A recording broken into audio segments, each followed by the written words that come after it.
ओम नमः परमर्षिभ्यो नमः परमर्षिभ्यः। हरिः ओम। अंतरायतिमिरोपशान्तये शान्तपावनमचिन्त्य वैभवम् तं नरं वपुषि कुञ्जरं मुखे मन्महे किमपि तुन्दिलं महः। गुरुर्ब्रह्मा गुरुर्विष्णुः गुरुर्देवो महेश्वरः। गुरुः साक्षात् परं ब्रह्म तस्मै श्रीगुरवे नमः। ईश्वरो गुरुरात्मेति मूर्तिभेदविभागिने व्योमवद्व्याप्तदेहाय दक्षिणामूर्तये नमः। यस्यान्तन्नादिमध्यं न हि करचरणं नामगोत्रं न सूत्रं नो जातिर्नैव वर्णा न भवति पुरुषो नानपुंसं न च स्त्रीं नाकारं नो विकारं न हि जनिमरणं नास्ति पुण्यं न पापं तत्त्वं नो तत्त्वमेकं सहजसमरसं सद्गुरुं तं नमामि। सदाशिवसमारम्भां शङ्कराचार्यमध्यमाम् अस्मदाचार्यपर्यन्तां वन्दे गुरुपरम्पराम्। मौनव्याख्या प्रकटितपरब्रह्मतत्त्वं युवानं वर्षिष्ठान्ते वसदऋषिगणैरावृतं ब्रह्मनिष्ठैः आचार्येन्द्रं करकलितचिन्मुद्रमानन्दमूर्तिम् स्वात्मा रामं मुदितवदनं दक्षिणामूर्तिमीडे। वेदान्तार्थविभासकाय तये शान्ताय सन्न्यासिने नानावादिनगेन्द्रसङ्घपवये योगीन्द्रवन्द्याय च मोहध्वान्तदिवाकराय भगवत्पादाभिधां बिभ्रते तस्मै भाष्यकृते नमोऽस्तु सततं पूर्णाय बोधात्मने। अपारसच्चित्सुखवारिराशेः यस्योर्मिमात्रं भुवनं समस्तं गुहाहितं तं रमणं गभीरं चिन्ताविहीनं हृदि चिन्तयामि। देहं मृण्मयवज्जडात्मकमहं बुद्धिर्न तस्यास्त्यतो नाहं तत्तदभावसुप्तिसमये सिद्धात्मसद्भावतः कोऽहं भावयुतः कुतो वरधिया दृष्ट्वात्मनिष्ठात्मनाम् सोऽहं स्फूर्तितया अरुणाचलशिवः पूर्णो विभाति स्वयम्। करुणापूर्णसुधाब्धे कबलितघनविश्वरूप किरणावल्या अरुणाचलपरमात्मन् अरुणो भव चित्तकञ्जसुविकासाय त्वयि अरुणाचल सर्वं भूत्वा स्थित्वा प्रलीनमेतच्चित्रम् हृद्यहमित्यात्मतया नृत्यसि भोः ते वदन्ति हृदयं नाम अहमिति कुत आयातीत्यन्विष्यान्तः प्रविष्टयात्यमलधियाम् अवगम्य स्वं रूपं शाम्यत्यरुणाचलत्वयि नदीवाब्धौ त्यक्त्वा विषयं बाह्यं रुद्धप्राणेन रुद्धमनसान्तस्त्वां ध्यायन् पश्यति योगी दीधितिम् अरुणाचलत्वयि महीयं ते। त्वयि अर्पितमनसा त्वां पश्यन् सर्वं तवाकृतितया सततं भजते अनन्यप्रीत्या स जयत्यरुणाचलत्वयि सुखे मग्नः। शोणप्रभं सोमकलावतंसं पाणिस्फुरत्पञ्जशरेक्षुचापम् प्राणप्रियं नौमि पिनाकपाणेः कोणत्रयस्थं कुलदैवतं नः। नमामि यामिनीनाथलेखालङ्कृतकुन्तलाम् भवानीं भवसन्तापनिर्वापणसुधानदीं चूडोत्तंसितचन्द्रचारुकलिकाचञ्जत्शिखाभास्वरो लीलादग्धविलोलकामशलभश्रेयो दशाग्रे स्फुरन् अन्तःस्फूर्जतपारमोहतिमिरप्राग्भारमुच्चाटयन् चेतः सत्मनियोगिनाम् विजयते ज्ञानप्रदीपो हरहम् शारदा शारदाम् भोजवदनावदनाम्बुजे सर्वदा सर्वदास्माकम् सन्निधिम् क्रियात् राकाचन्द्रसमानकान्तिवदनाम् नाकादिराजस्तुताम् मूकानामपि कुर्वती सुरधुनीनीकाशवाग्वैभवम् श्रीकाञ्चीनगरी विहाररसिका शोकापहन्त्री सताम् एका पुण्यपरम्परा पशुपतेः आकारिणी राजते योऽन्तः प्रविश्य मम वाचमिमाम् प्रसुप्ताम् सञ्जीवयत्यखिलशक्तिधरस्वधाम्ना अन्यांश हस्तचरणश्रवणत्वगादीन् प्राणान् नमो भगवते पुरुषाय तुभ्यम्।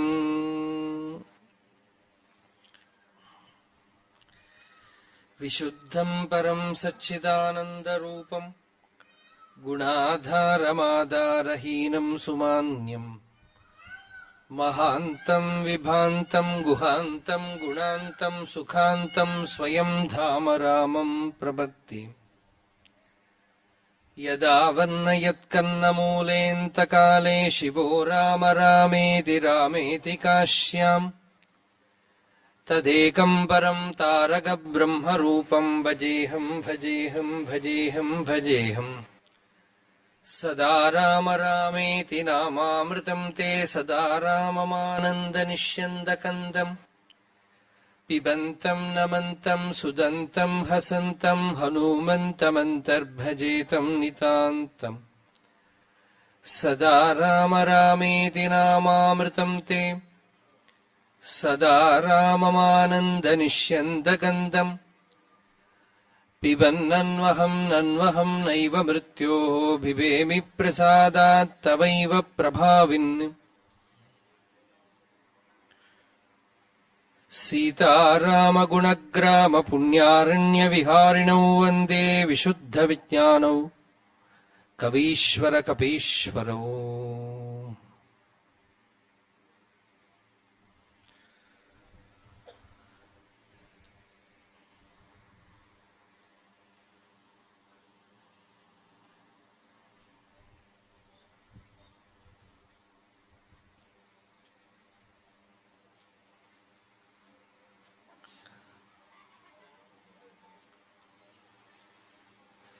யோக வாசிஷ்டம் அப்படிங்கிற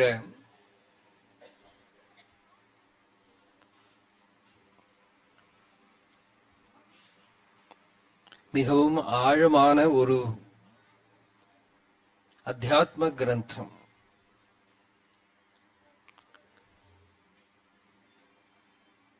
ஆத்ம விசாரத்தை ஞான விசாரத்தை கூறக்கூடியதுனால இதுக்கு ஞான வாசிஷ்டம் அப்படின்னே பெயர்.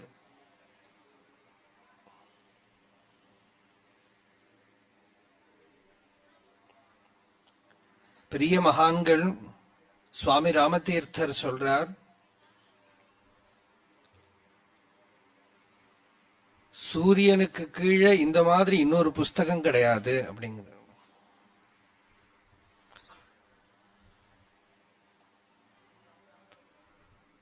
அந்த மாதிரி இருக்கிற ஒரு ஞான கிரந்தம்.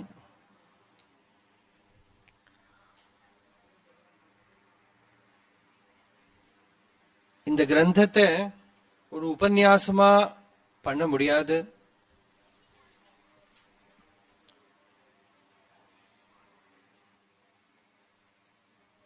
இது ஒரு நிகழ்ச்சி இல்லை.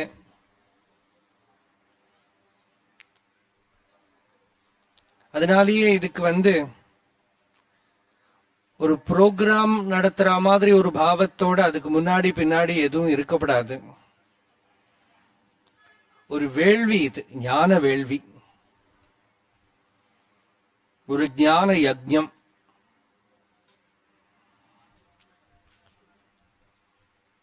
நாமளே பார்த்தோம்,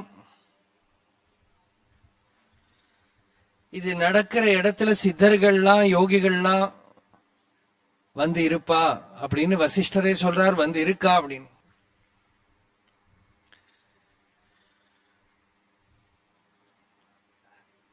இதெல்லாம் ரிஷிகள் எதை சொல்றாளோ அதை அப்படியே எடுத்துக்கணும்.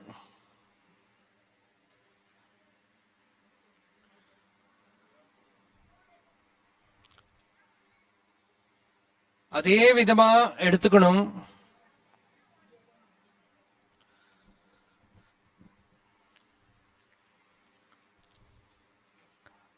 ஏன்னா அது அவ வார்த்தை அப்படியே பிரமாணம். அதனாலேயே இந்த ஞான யஜ்ஞம்ங்கிறது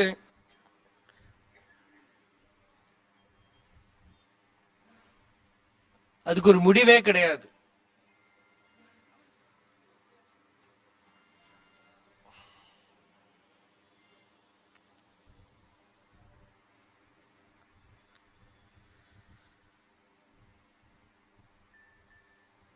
பிரம்மசத்திரம்னு சொல்லுவா.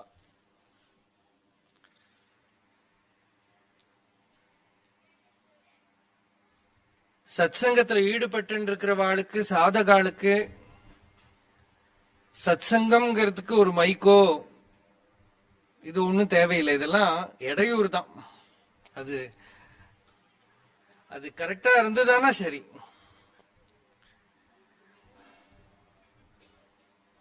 நம்ம தனியா உட்கார்ந்து பேசிட்டு இருந்தாலும் இதைத்தான் பேசிட்டு இருக்க போறோம். மைக்கோ ஸ்டேஜோ எதுவும் இல்லாட்டாலும் இதுதான் நடக்க போறது இல்லையா? அதனாலதான் அம்மா முடிஞ்சு விட போறதே அப்படின்னா இதுக்கு முடிவே இல்லை அம்மான்னு. இதுக்கு முடிவே கிடையாது. ஏன்னா இது தொடங்கவே இல்லை. அது அனாதி காலமா நடந்துட்டு இருக்கக்கூடிய ஒரு ஞான வேள்வி.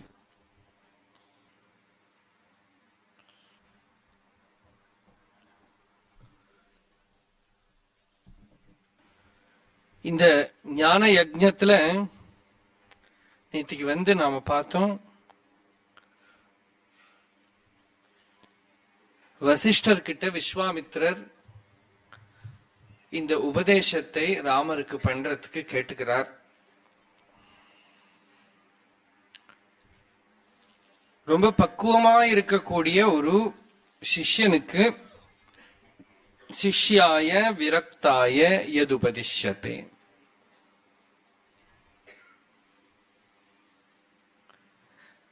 ஞானம்னா என்ன அப்படின்னா, யாரு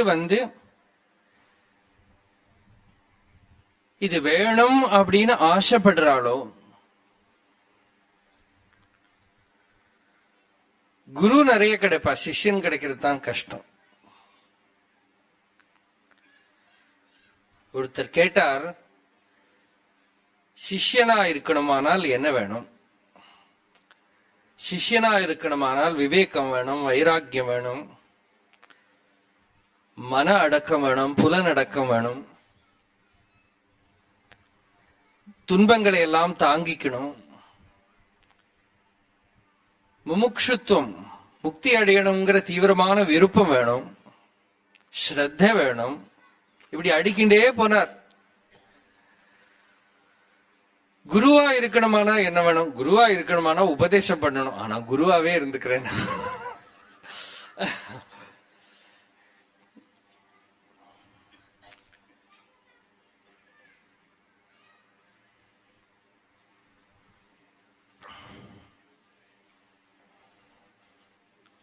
வேதாந்த கிரந்தத்தை பப்ளிக்ல பேச ரொம்ப கஷ்டம்.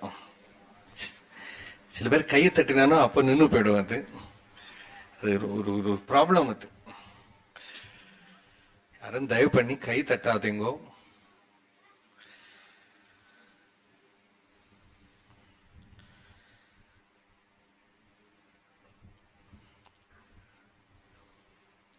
அது உள்ளேந்து இப்படி வந்துட்டு இருக்கிறது, அப்படியே கதவு ஷட்டர் போட்டுவிடும்.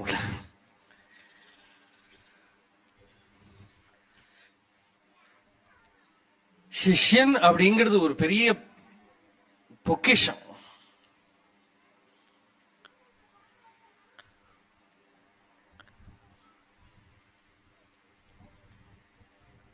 ஞப்தேஸ்து காரணம் நூனம் சிஷ்ய பிரக்ஞைவ கேவலா. வாசிஷ்டன் சொல்றது, சிஷ்யன் தான் முக்கியம். அவனுடைய பக்குவம் தான் முக்கியம். அவன் பக்குவமா இருக்கானால் முக்திக்கு இருக்கிற விருப்பம் இருக்கானால், முக்திக்கு விருப்பம் இருக்கணுமானால் என்ன வேணும்? அவ்வளவு துன்பத்தோட ஃபுட் பிரிண்ட்ஸ் உள்ள இருக்கணும். வெளியில துன்பம் இருக்கு அப்படின்னு தெரிஞ்சிருக்கணும், அதோட இம்ப்ரெஷன் அவ்வளவும் இருக்கணும் உள்ள.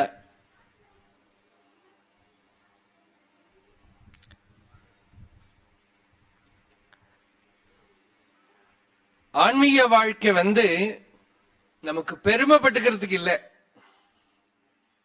அவார்டு வாங்கறதுக்கு இருக்கிறது இல்ல, உலகத்தில் இருக்கிறவாளோட புகழ்ச்சி அடையறதுக்கு இல்ல, இல்லையா? இப்ப நமக்கு ஒரு பெரிய வியாதி வந்திருக்குன்னா அதுக்கு நாம போய் ஒரு நல்ல டாக்டர் கிட்ட பார்த்து மருந்து வாங்கி சாப்பிடுறோம். குணம் ஆயிடுத்துன்னா குணமானதுக்கு நாம போய் அவார்டு வாங்கிப்போமா? இல்லைன்னா குணமானத்துக்கு ஒரு பேப்பர்ல நமக்கு போட்டோ எல்லாம் போட்டு இந்த வியாதி குணமானவர், அவர் பெரிய மகாத்மா அப்படின்னு.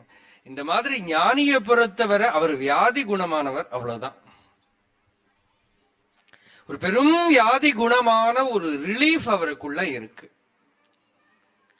விஷூச்சிகா அப்படின்னே சொல்றது.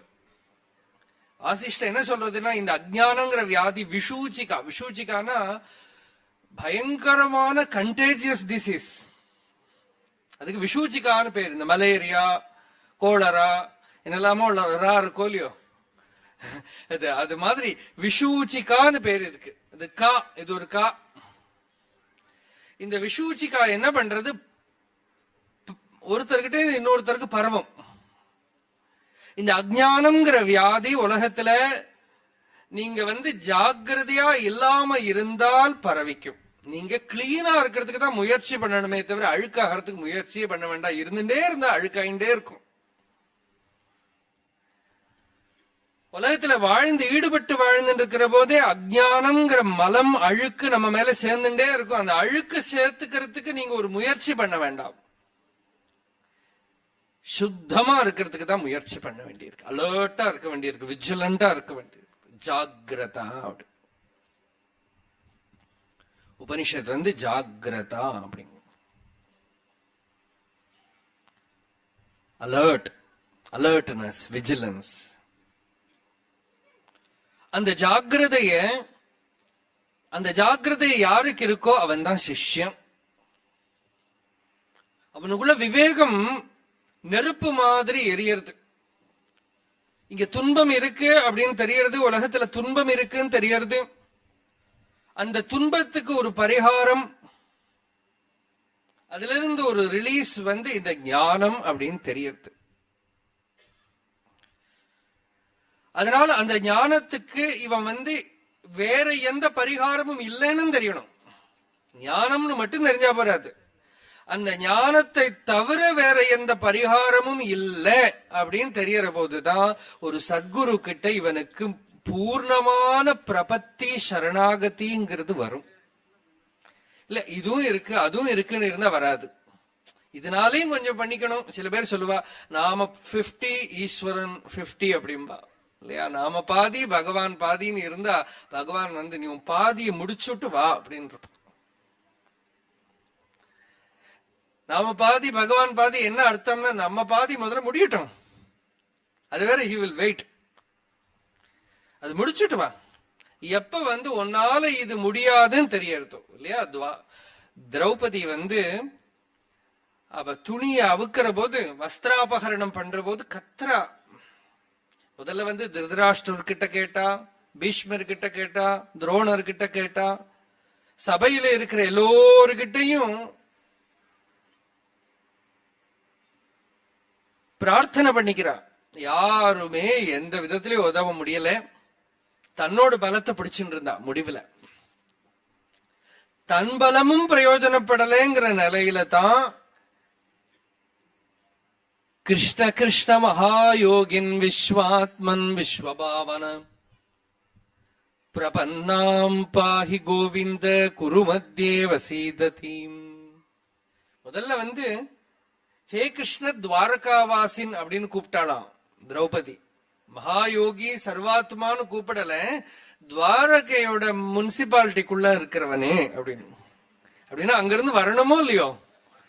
அப்ப பகவான் வரல. அப்புறம்தான் கிருஷ்ண கிருஷ்ண மகாயோகின் விஸ்வாத்மன் விஸ்வபாவனா. எல்லா இடத்துலயும் விஸ்வத்துல எங்கும் பரவி இருக்கிற பொருளேன்னு கதறா, தன்னையும் விட்டா. பகவான் பின்னால திரௌபதி கேட்கிற போது சொல்றார், நீ முதல்ல என்ன துவாரகாவாசின்னு கூப்பிட்டா எதான் வரல, அங்கிருந்து வரணுமோ இல்லையோ, ட்ரெயினோ பஸ்ஸோ எப்படியோ பிடிச்சு வரணுமே. எப்போ நீ எங்கேயும் இருக்கிறவன் நீ என்ன ஒத்துண்டியோ அப்ப நான் வந்துட்டேன். அப்ப எங்க வேணா எனக்கு மேனிஃபெஸ்ட் ஆக முடியும். அடக்கம். ஒரு முறை ஜனமேஜயன் கிருஷ்ணன் கிட்ட கேக்குறான் அப்படின்னு ஒரு கதை. என்ன கேக்குறான்னா, கிருஷ்ணா, என்னோட தாத்தா தர்மபுத்திரரை நீ காப்பாத்திருக்க கூடாதா? அவர் சூது விளையாடிட்டு இருக்கிற போது நீ ஏன் பேசாம இருந்த? அப்போல இருந்து தானே இவ்வளவு ப்ராப்ளம் வந்தது, அப்பவே காப்பாத்திருக்க கூடாதான்னு கேக்குறான். அப்ப பகவான் சொன்னாரா, நான் காப்பாத்தி இருப்பேன், ஆனா இவங்கிட்ட ஃபர்ஸ்ட் ஆஃப் ஆல் இவங்கிட்ட சூது விளையாடுறதுக்கு யாரு சொன்னா? நான் சொன்னேன்னா என்கிட்ட கேட்டானா? அவன் கேட்கல. அவனா நிச்சயம் பண்ணினா சூது விளையாடுறதுன்னு ராஜா பண்ண வேண்டியது அப்படின்னு முதல்ல ஒரு அஜ்ஞானம். அதுக்கப்புறம் சூது விளையாடுற போது நான் ஒரு சான்ஸ் கொடுத்தேன். இவனுக்கு எதிரா விளையாடுற துரியோதனன் இருக்கானே, ரொம்ப புத்திசாலித்தனமா, எனக்கு விளையாட தெரியாது, என்னோட மாமா சகுனி விளையாடிவர்னு கட்டைய சகுனி கையில கொடுத்தான். நான் ரெடியா இருந்தேன். இவனுக்கும் சொல்லி இருக்கலாமே, எனக்கு விளையாட தெரியாது, எனக்கு பதிலா கிருஷ்ணன் விளையாடுவான்னு கொடுத்திருக்கலாமே. நான் ஒரே ஒரு முதல் விளையாட்டுலயே கதையை முடிச்சிருப்பேனே.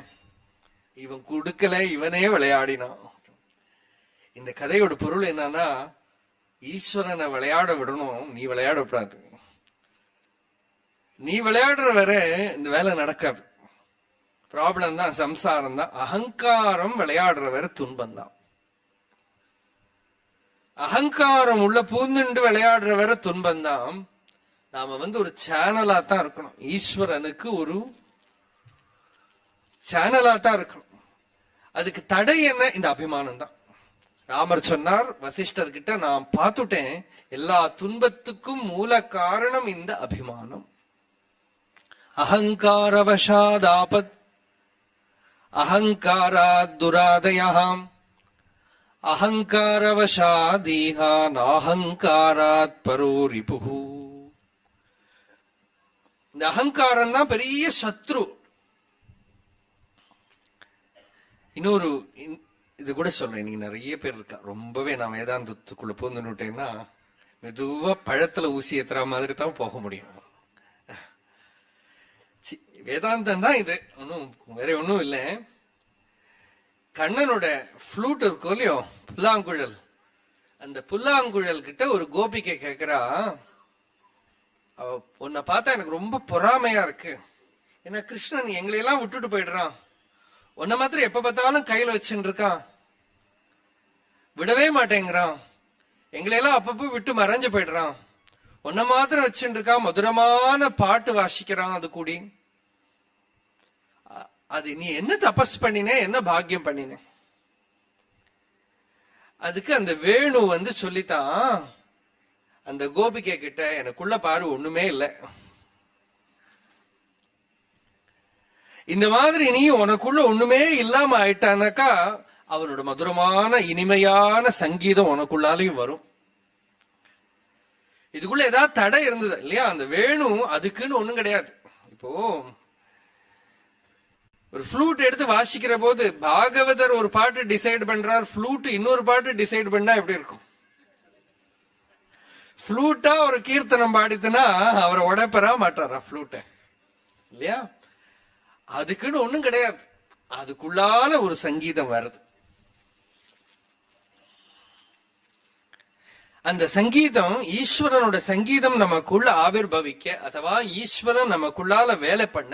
இப்பவும் ஈஸ்வரன் தான் வேலை பண்ணிட்டு இருக்காரு, நாம பண்றோம் நினைச்சுட்டு இருக்கோம், அவ்வளவுதான் அகங்காரம். ரமண பகவான் ஒரு உதாரணம் சொல்றது உண்டு. ட்ரெயின்ல போறவர் பொட்டி எடுத்து தலையில வச்சுன்னு உட்காந்து, பொட்டிய கீழே வச்சு இருக்கத்தானே வேணும் அப்படின்னா அவன் சொல்றானா, இந்த ட்ரெயின் எல்லாத்தையும் தூக்குறது என்னோட வேலையை நான் பண்ணிக்கிறேன், அதனால என் பொட்டியை நானே தலையில வச்சுக்கிறேங்க. நீ தலையில வச்சாலும் கீழே வச்சாலும் ட்ரெயின் தான் தூக்க போறது. ஆனா அஜ்ஞானத்தினால நான் பண்றேன், நான் அனுபவிக்கிறேன், நான் செய்யறேன், நான் இல்லாட்டா நடக்காது அப்படின்னு நினைச்சிடும். இந்த நான்கிறது வாஸ்தவமா தேடி பார்த்தா இந்த அகங்காரத்துக்கு உண்மையான ஒரு இருப்பே இல்லை. அது அகண்டமா இருக்கிற, பூர்ணமா இருக்கிற தூய உணர்வுல சுத்தமான ஸ்வரூபத்துல மறைஞ்சு போயிடுறது. ஆனா அது இருக்கு அப்படின்னு ஒத்துண்டு அந்த அபிமானத்தினால வீணா கஷ்டப்படுறோம். அந்த கஷ்டத்துக்கு தான் சம்சாரம், அஜ்ஞானம், துன்பம், வாழ்க்கை அப்படின்னு பெயர். எல்லா கஷ்டத்துக்கும் மூல காரணம் என்ன? நான்கிற அபிமானம். யாருக்காவது வந்ததானா கஷ்டம் இல்லை, நமக்கு வந்தாதான் கஷ்டம். நினைச்சு பாருங்க, பேப்பர்ல எவ்வளவோ நியூஸ் படிக்கிறோம். யாரோ இறந்து போனா, யாருக்கோ ஆக்சிடென்ட் ஆச்சு, யாருக்கோ கஷ்டம் வந்தது. சௌக்கியமா டீ சாப்பிட்டு படிச்சுட்டு இருக்கோம். அதுவே அதுல நமக்கு தெரிஞ்சவா யாராவது க்ளோஸா இருக்கிறவா இருந்தானா அப்போ நம்மளை பத்தி ஏதாவது வந்துதானா தாங்கவே முடியல இல்லையா? அது என்ன, ஒரே நியூஸ் தானே, ஒரே வார்த்தை தான், ஒரே லெட்டர் தான், ஏதோ எழுதி இருக்கான். இதுல ஐடென்டிஃபை பண்ணிக்கிறது என்ன? அகங்காரம், அபிமானம் ஒட்டிக்கிறது அதுல இல்லையா? இந்த அபிமானம் தான் நம்மளை ஜனனத்திலிருந்து மரணம், மரணத்திலிருந்து ஜனனத்துக்கு கொண்டு போயிட்டே இருக்கு. யமன் கயர் போடுறது நம்ம கழுத்துல இல்ல, இந்த அகங்காரத்துலதான்.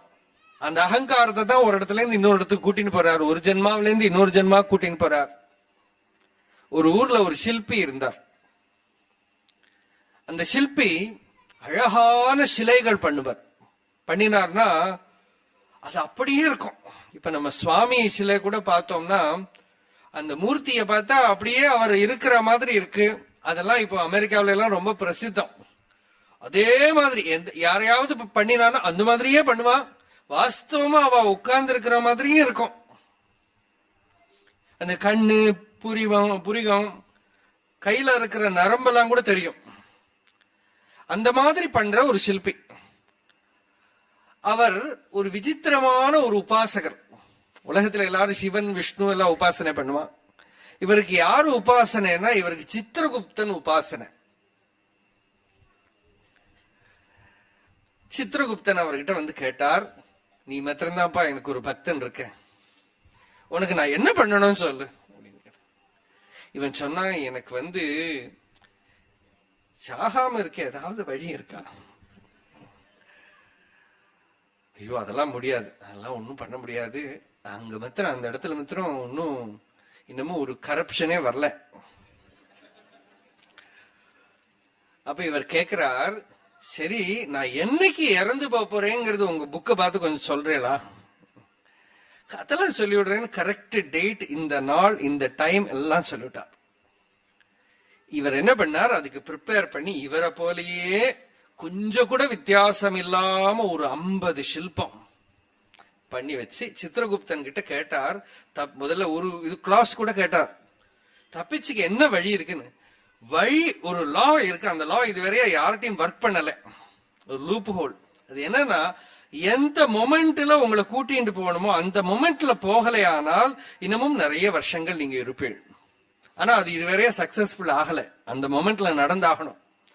அது தெரிஞ்சின்றதுனால இவர் என்ன பண்ணார், ஒரு 50 சில்பம் பண்ணி கரெக்டா அதுக்கு ஒரு 5 நிமிஷம் முன்னாடி அசங்காம ட்ரெயின் பண்ணிட்டு அந்த சில்பத்துக்கு நடுப்புல போய் உட்கார்ந்து.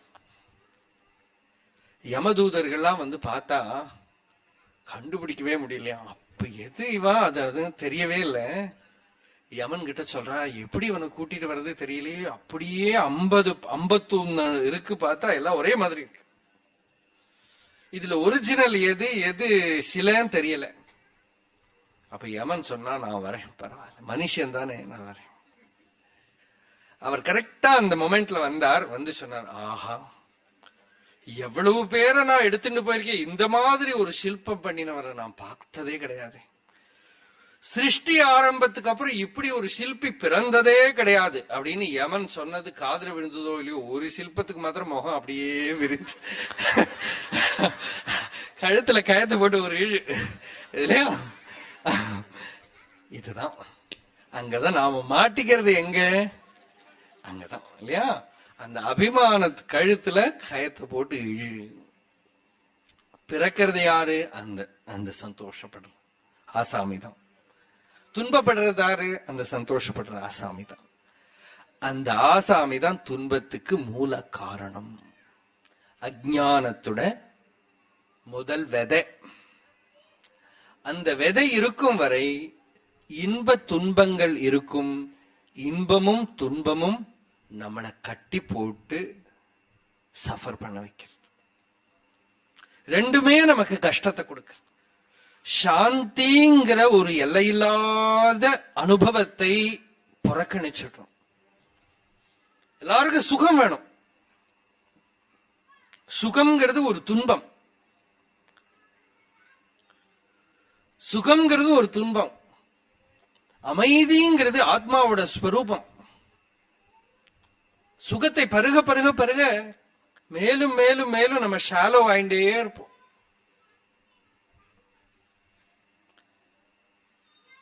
துன்பம் போலேயே ஸ்தூலமானது கிராஸா இருக்கிறது தான் இன்பமும். இதுக்கு ரெண்டுக்கும் அப்பாலா இருக்கக்கூடிய அந்த சாந்தி, அமைதி, ஆத்மாவோட ஸ்வரூபம், நிம்மதி. ஒரு உத்தம சாதகனுக்கு லட்சணம் என்னன்னா, அவன் வாஸ்தவமா மோட்சத்தை கூட ஆசைப்பட மாட்டான், நிம்மதியா இருக்கணும், அவ்வளவுதான். நிம்மதிதான் மோட்சம், நிம்மதிதான் ஞானம், நிம்மதிதான் ஆத்மாவோட ஸ்வரூபம். ஆத்மானா என்ன, ஏதோ ஒரு ஜோதி உருவத்துல இருக்குமா அப்படின்னு கேக்குறா. உபனிஷத் சொல்றது சாந்தோயம் ஆத்மா. ஆத்மாக்கு என்ன லட்சணம்ப்பா? சாந்தோயம் ஆத்மா. சாந்தி தான் ஆத்மா, நிம்மதிதான் ஆத்மா. நிலகுலையாத நிம்மதியை மாத்திரம் விரும்பக்கூடியவனே முமுக்ஷு. அவன் சித்திய விரும்பல, பேர் பெருமையை விரும்பல, ஆரோக்கியத்தை கூட விரும்பல, நிம்மதியை தான் விரும்பல. ஏன்னா அதையெல்லாம் ஏன் விரும்பலைங்கிற, விரும்பிட்டும் ஒன்னும் பிரயோஜனம் இல்லை. அதெல்லாம் நம்ம கையில இல்லை, இயற்கை கையில இருக்கு. சரீரம் நம்ம கையில இல்லை, இயற்கை கையில இருக்கு. அது இன்னைக்கு ஆரோக்கியமா இருக்கு, நாளைக்கு ரோகம் வருது. இன்னைக்கு ஹெல்த்தியா இருக்கு, நாளைக்கு ஏதோ வியாதி வந்து விடுறது. நம்ம கிட்ட கேட்கறது இல்லை, அது பாட்டுக்கு போயிட்டே இருக்கு. இயற்கையோட ப்ராடக்டை இயற்கை கையிலேயே கொடுத்து இயல்பான ஸ்வரூபத்துல இருக்கிறவன் தான் ஞானி. இயற்கை அதை வச்சுக்கிட்டோம், உடம்பு வச்சுக்கிட்டோம், நாம கொடுக்க வேண்டாம், அதுதான் வச்சுட்டு இருக்கு. இது நம்ம பேச்சுக்கு சொல்றோமே தவிர உடம்பு இயற்கை கையில இருக்கு, இயற்கையோட பவர்ல இருக்கு. நாம நம்ம கிட்ட இருக்கோம், நம்ம ஸ்வரூபத்துல இருப்புல இருக்கும். இருக்கேங்கிற ஒரு உணர்வு நமக்கு சித்தமா இருக்கு இல்லையா? அதான் பெரிய ஒரு ஜோதி. அவபாசாத்மா சாந்தாத்மனே நமஹா. வாசிஷ்டன் தொடங்குற போதே அந்த ஒரு ஜோதி, அந்த ஒரு தழல் நமக்கு சித்தமா இருக்கு இல்லையா? நான் இருக்கேங்கிற ஒரு உணர்வு. உணர்ச்சி இல்ல, உணர்வு. உணர்ச்சிங்கிறது இமோஷன், உணர்வுங்கிறது கான்சியஸ்னஸ். உள்ளது உணர்வு, நிம்மதி, இதெல்லாம் அதோட ஸ்வரூபம். அதே சம்ஸ்கிருதத்துல சத்து, சித்து, ஆனந்தம் அப்படிங்கும். ஆனந்தம்னா சுகம் இல்ல. சுகம்னா நமக்கு ஏதோ பாயசம் சாப்பிடுற போது, லட்டு சாப்பிடுற போது வர சுகம் தான் தெரியும் நமக்கு. சாந்தி, நிம்மதினா நமக்கு புரியும் இல்லையா? ஆனந்தம்னா என்ன? நிம்மதி. எதனாலையும் நலகுலையாத நிம்மதி. நீங்க பாருங்க, சுகமா ரொம்ப நேரத்துல இருக்க முடியாது. ஒரு விஷயத்துல ரொம்ப சுகமா இருந்ததுன்னா ஒரு எக்ஸைட்மெண்ட், அந்த எக்ஸைட்மெண்ட்ல நீங்க எவ்வளவு நேரம் இருக்க முடியும்? ஈவன் பஜனை நாம சங்கீர்த்தனத்துக்கு வர ஒரு பாவ நிலை கூட எவ்வளவு நேரம் அந்த பாவ நிலையில இருக்க முடியும்? கொஞ்ச நேரம் இருந்தோம்னா உடம்பெல்லாம் அஃபெக்டட் ஆயிடும், புத்தி எல்லாம் அஃபெக்டட் ஆயிடும், மனசெல்லாம் அஃபெக்டட் ஆயிடும், கிளச்சு போயிடுவோம் இல்லையா? மூர்ச்சை போட்டு விழுந்துடுவோம். ஆனா நிம்மதியா இருந்தா கிளச்சு போயிடுவோமோ?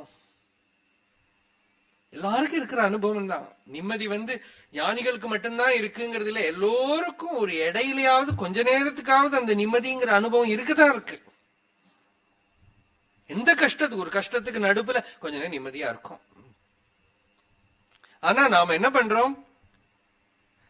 ஒரு பெரிய மகான் சொன்னார், do not get bored with peace அப்படின்னார்.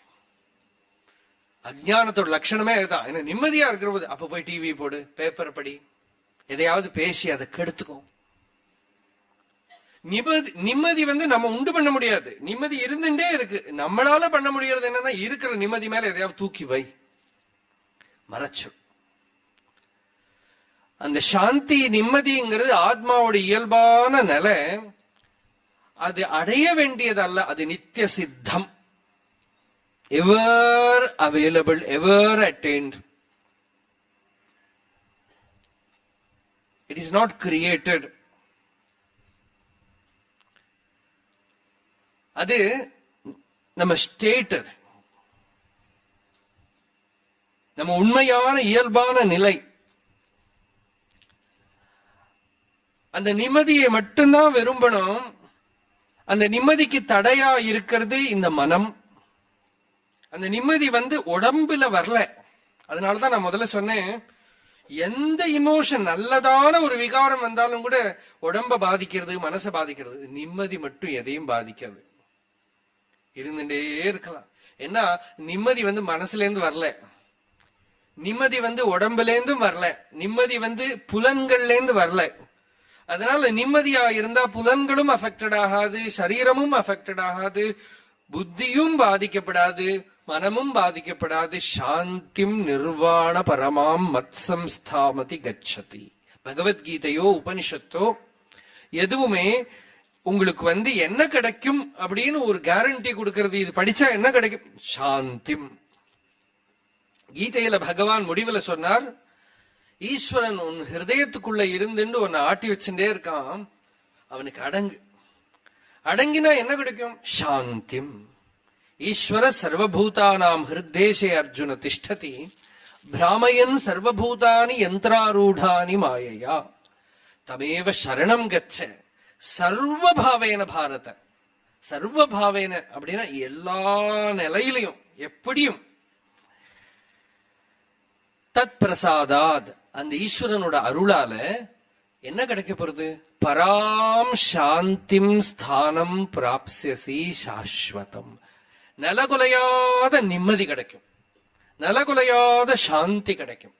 என்ன துன்பம் வரட்டும், இன்பம் வரட்டும், எது வரட்டும், நிம்மதியை மாத்திரம் இழந்துடாம இருக்கோமா? அப்படி யாரு இருக்கானோ அவன்தான் ஜீவன் முக்தன், அவன்தான் ஞானி. அதுதான் முக்தி, அதுதான் ஈஸ்வரனோட ஸ்வரூபம். அந்த நிம்மதியை தேடிண்டுதான் எல்லாரும் அலைஞ்சுட்டு இருக்கா. ரொம்ப சிம்பிள். அது ஆத்மானா என்ன? நிம்மதிதான் ஆத்மா. முக்தினா என்ன? நிம்மதிதான் முக்தி. சிவன்னா என்ன? நிம்மதிதான் சிவன். விஷ்ணுனா என்ன? நிம்மதிதான் விஷ்ணு. சாதனை எல்லாம் பண்ணி அதோட விளைவா என்ன அடையணும்? நிம்மதிதான் அடையணும். சில பேருக்கு சாதனையே ஒரு வேதனையா போயிடும்.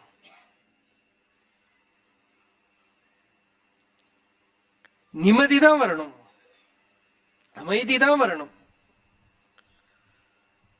அந்த அமைதிய விரும்பித்தான் ஈஸ்வர அவதாரம் அப்படின்னு நாம சொல்லக்கூடிய ஸ்ரீராமர் கூட வசிஷ்ட மகர்ஷி கிட்ட பிரார்த்தனை பண்றார், எனக்கு கொஞ்சம் பிச்சை படுங்களேன் அப்படின்னு. ஏன்னா ராமர் சொல்றார், வசிஷ்டர் சொல்றார், ராமா சக்கரவர்த்தியா இருக்கிறத விட ஞானத்தை அடைஞ்சு பிச்சைக்காரனா இருக்கலாம்ப்பா. சுவாமி அவர் தன்னை எப்ப குறிப்பிடுற போது பிச்சைக்காரன் பிச்சைக்காரனே சொல்லிக்கிறது வழக்கம். இங்கிலீஷ்ல கூட பெக்கர், திஸ் பெக்கர் அப்படின்னு சொல்லிக்கிறதே வழக்கம்.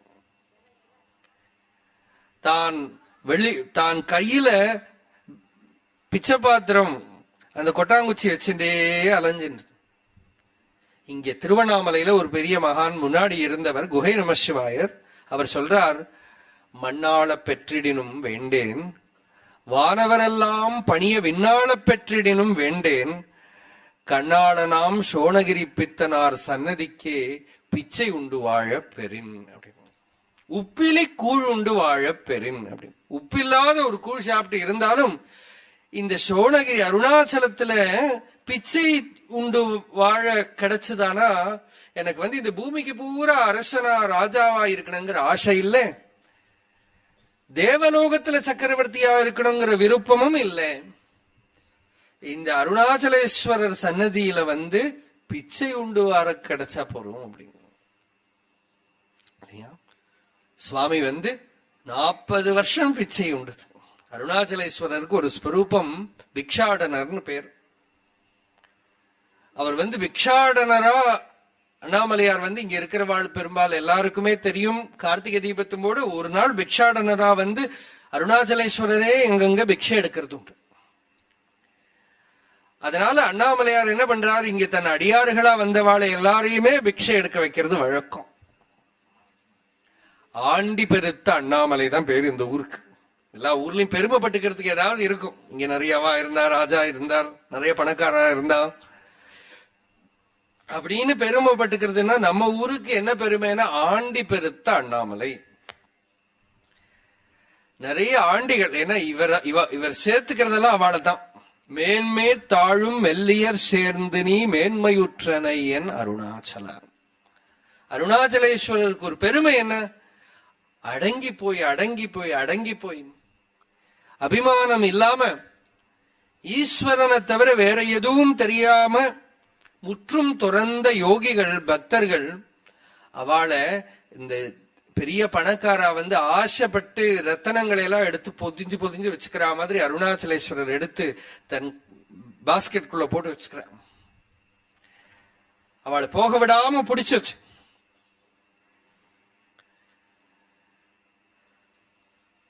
தன் சந்நிதியிலேயே வச்சுக்கிறார் இல்லையா. யோகி ராம் சூரத்குமார் முதல்ல எல்லாம் அங்கங்க வெளியில எல்லாம் போயிட்டு வந்தார். ஆனா முடிவுல அருணாச்சலேஸ்வரர் என்ன பண்ணாரு, பிடிச்சு தன் பக்கத்திலேயே வச்சணும். சுவாமி அருணாச்சலேஸ்வரர் கோவில் பக்கத்திலேயே சந்நிதி ஸ்ட்ரீட்ல இருந்தது. அந்த சமயத்துல பார்த்த பக்தர்கள் நிறைய இருக்கா. அதுக்கப்புறம் இங்க சுதாமாவில இருக்கிற போது அப்புறம் சில பேர் இங்க ஆசிரமம் கட்டி முடிவுல வந்த சமயத்துல பார்த்தவாள்லாம் இருக்கா. நிரந்தர ராமநாமா ஜபம் பண்ணி ஒரு பைத்தியம் மாதிரி, சில சமயம் சுவாமியே சொல்லிக்கிறது உண்டு, இந்த பிச்சைக்காரனுக்கு பைத்தியம் அப்படின்னு. சில பேர் கேட்டா நீங்க சொல்லணும், நீங்க சுவாமி பார்த்திருக்கீங்களா, அந்த ஏதாவது அனுபவம் இருக்குன்னா அதை சொல்லணும் அப்படின்னா,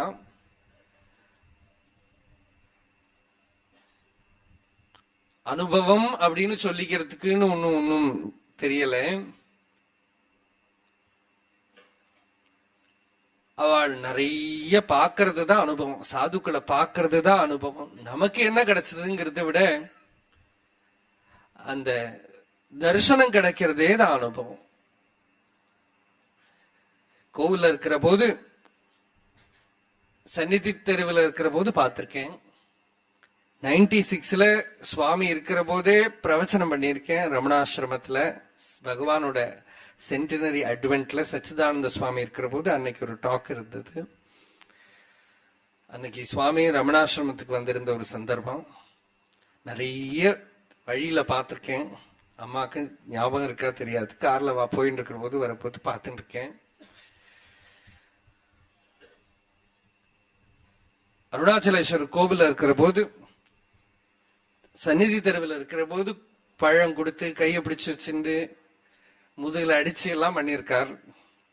அன்னைக்கெல்லாம் நான் ரொம்ப சின்ன குழந்தை, சின்ன வயசு. அது என்னவோ எதுக்கு இதை சொல்றேன்னா, இப்போ ராமர் இங்க சொல்றார், பிச்சை எடுத்து இருந்தாலும் பரவாயில்ல, அஜ்ஞானியா இருக்கக்கூடாது. பிச்சை உண்டு வாழ்ந்தாலும் பரவாயில்ல, You can have the begging bowl in your hand, but you should not have the begging bowl in the mind.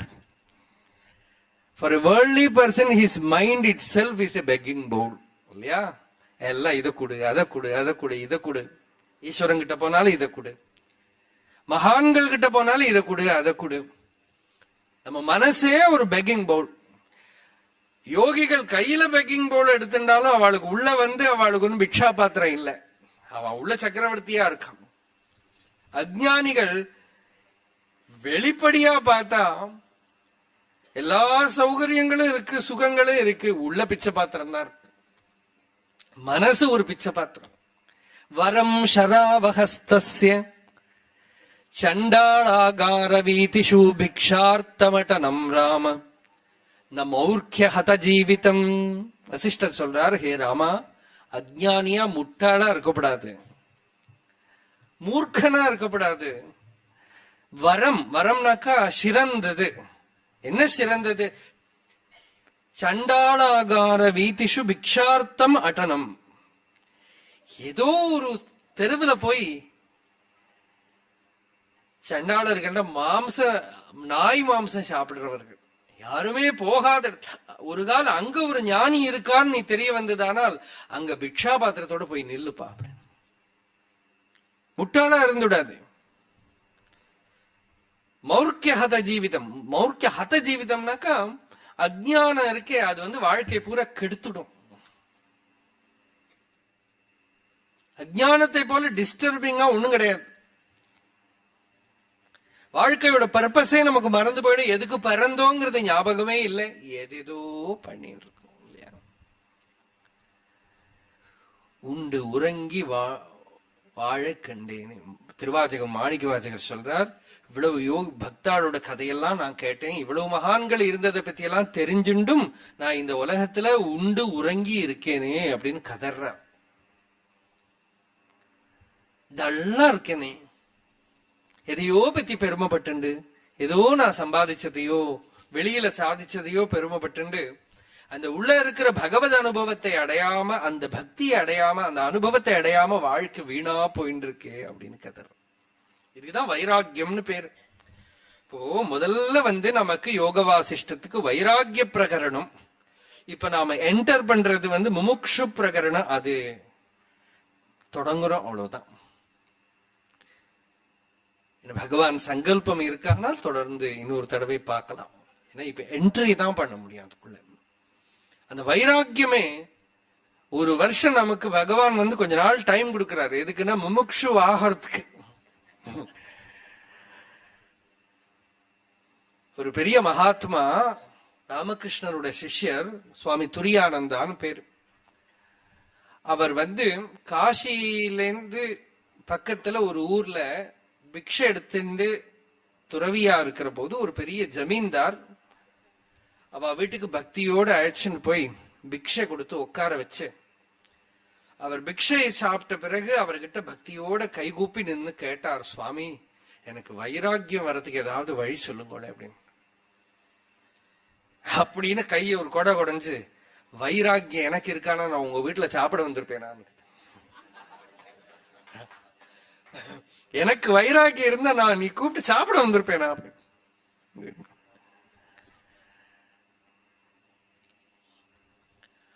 அந்த வைராக்கியம் இருக்கும் இல்லையோ, வைராக்கியான்ன பரம் சுகஸ்ய ஜனகம் பஷ்யாமி வஷ்யாத்மனஹ தச்சேத் சுத்ததர ஆத்மபோத சகிதாம் ஸ்வராஜ்ய சாம்ராஜ்ய துக். வைராக்கியத்தை போல சுகத்தை கொடுக்கக்கூடியது எதுவும் இல்லை. அதோட ஆத்ம ஞானமும் சேர்ந்து கொடுத்தானா ஸ்வராஜ்ய சாம்ராஜ்யத்தை கொடுக்கும். ஆத்மானுபவத்தின் ஒரு பெரிய சாம்ராஜ்யம், எல்லையில்லாத சாம்ராஜ்யத்தையே கொடுக்கும்.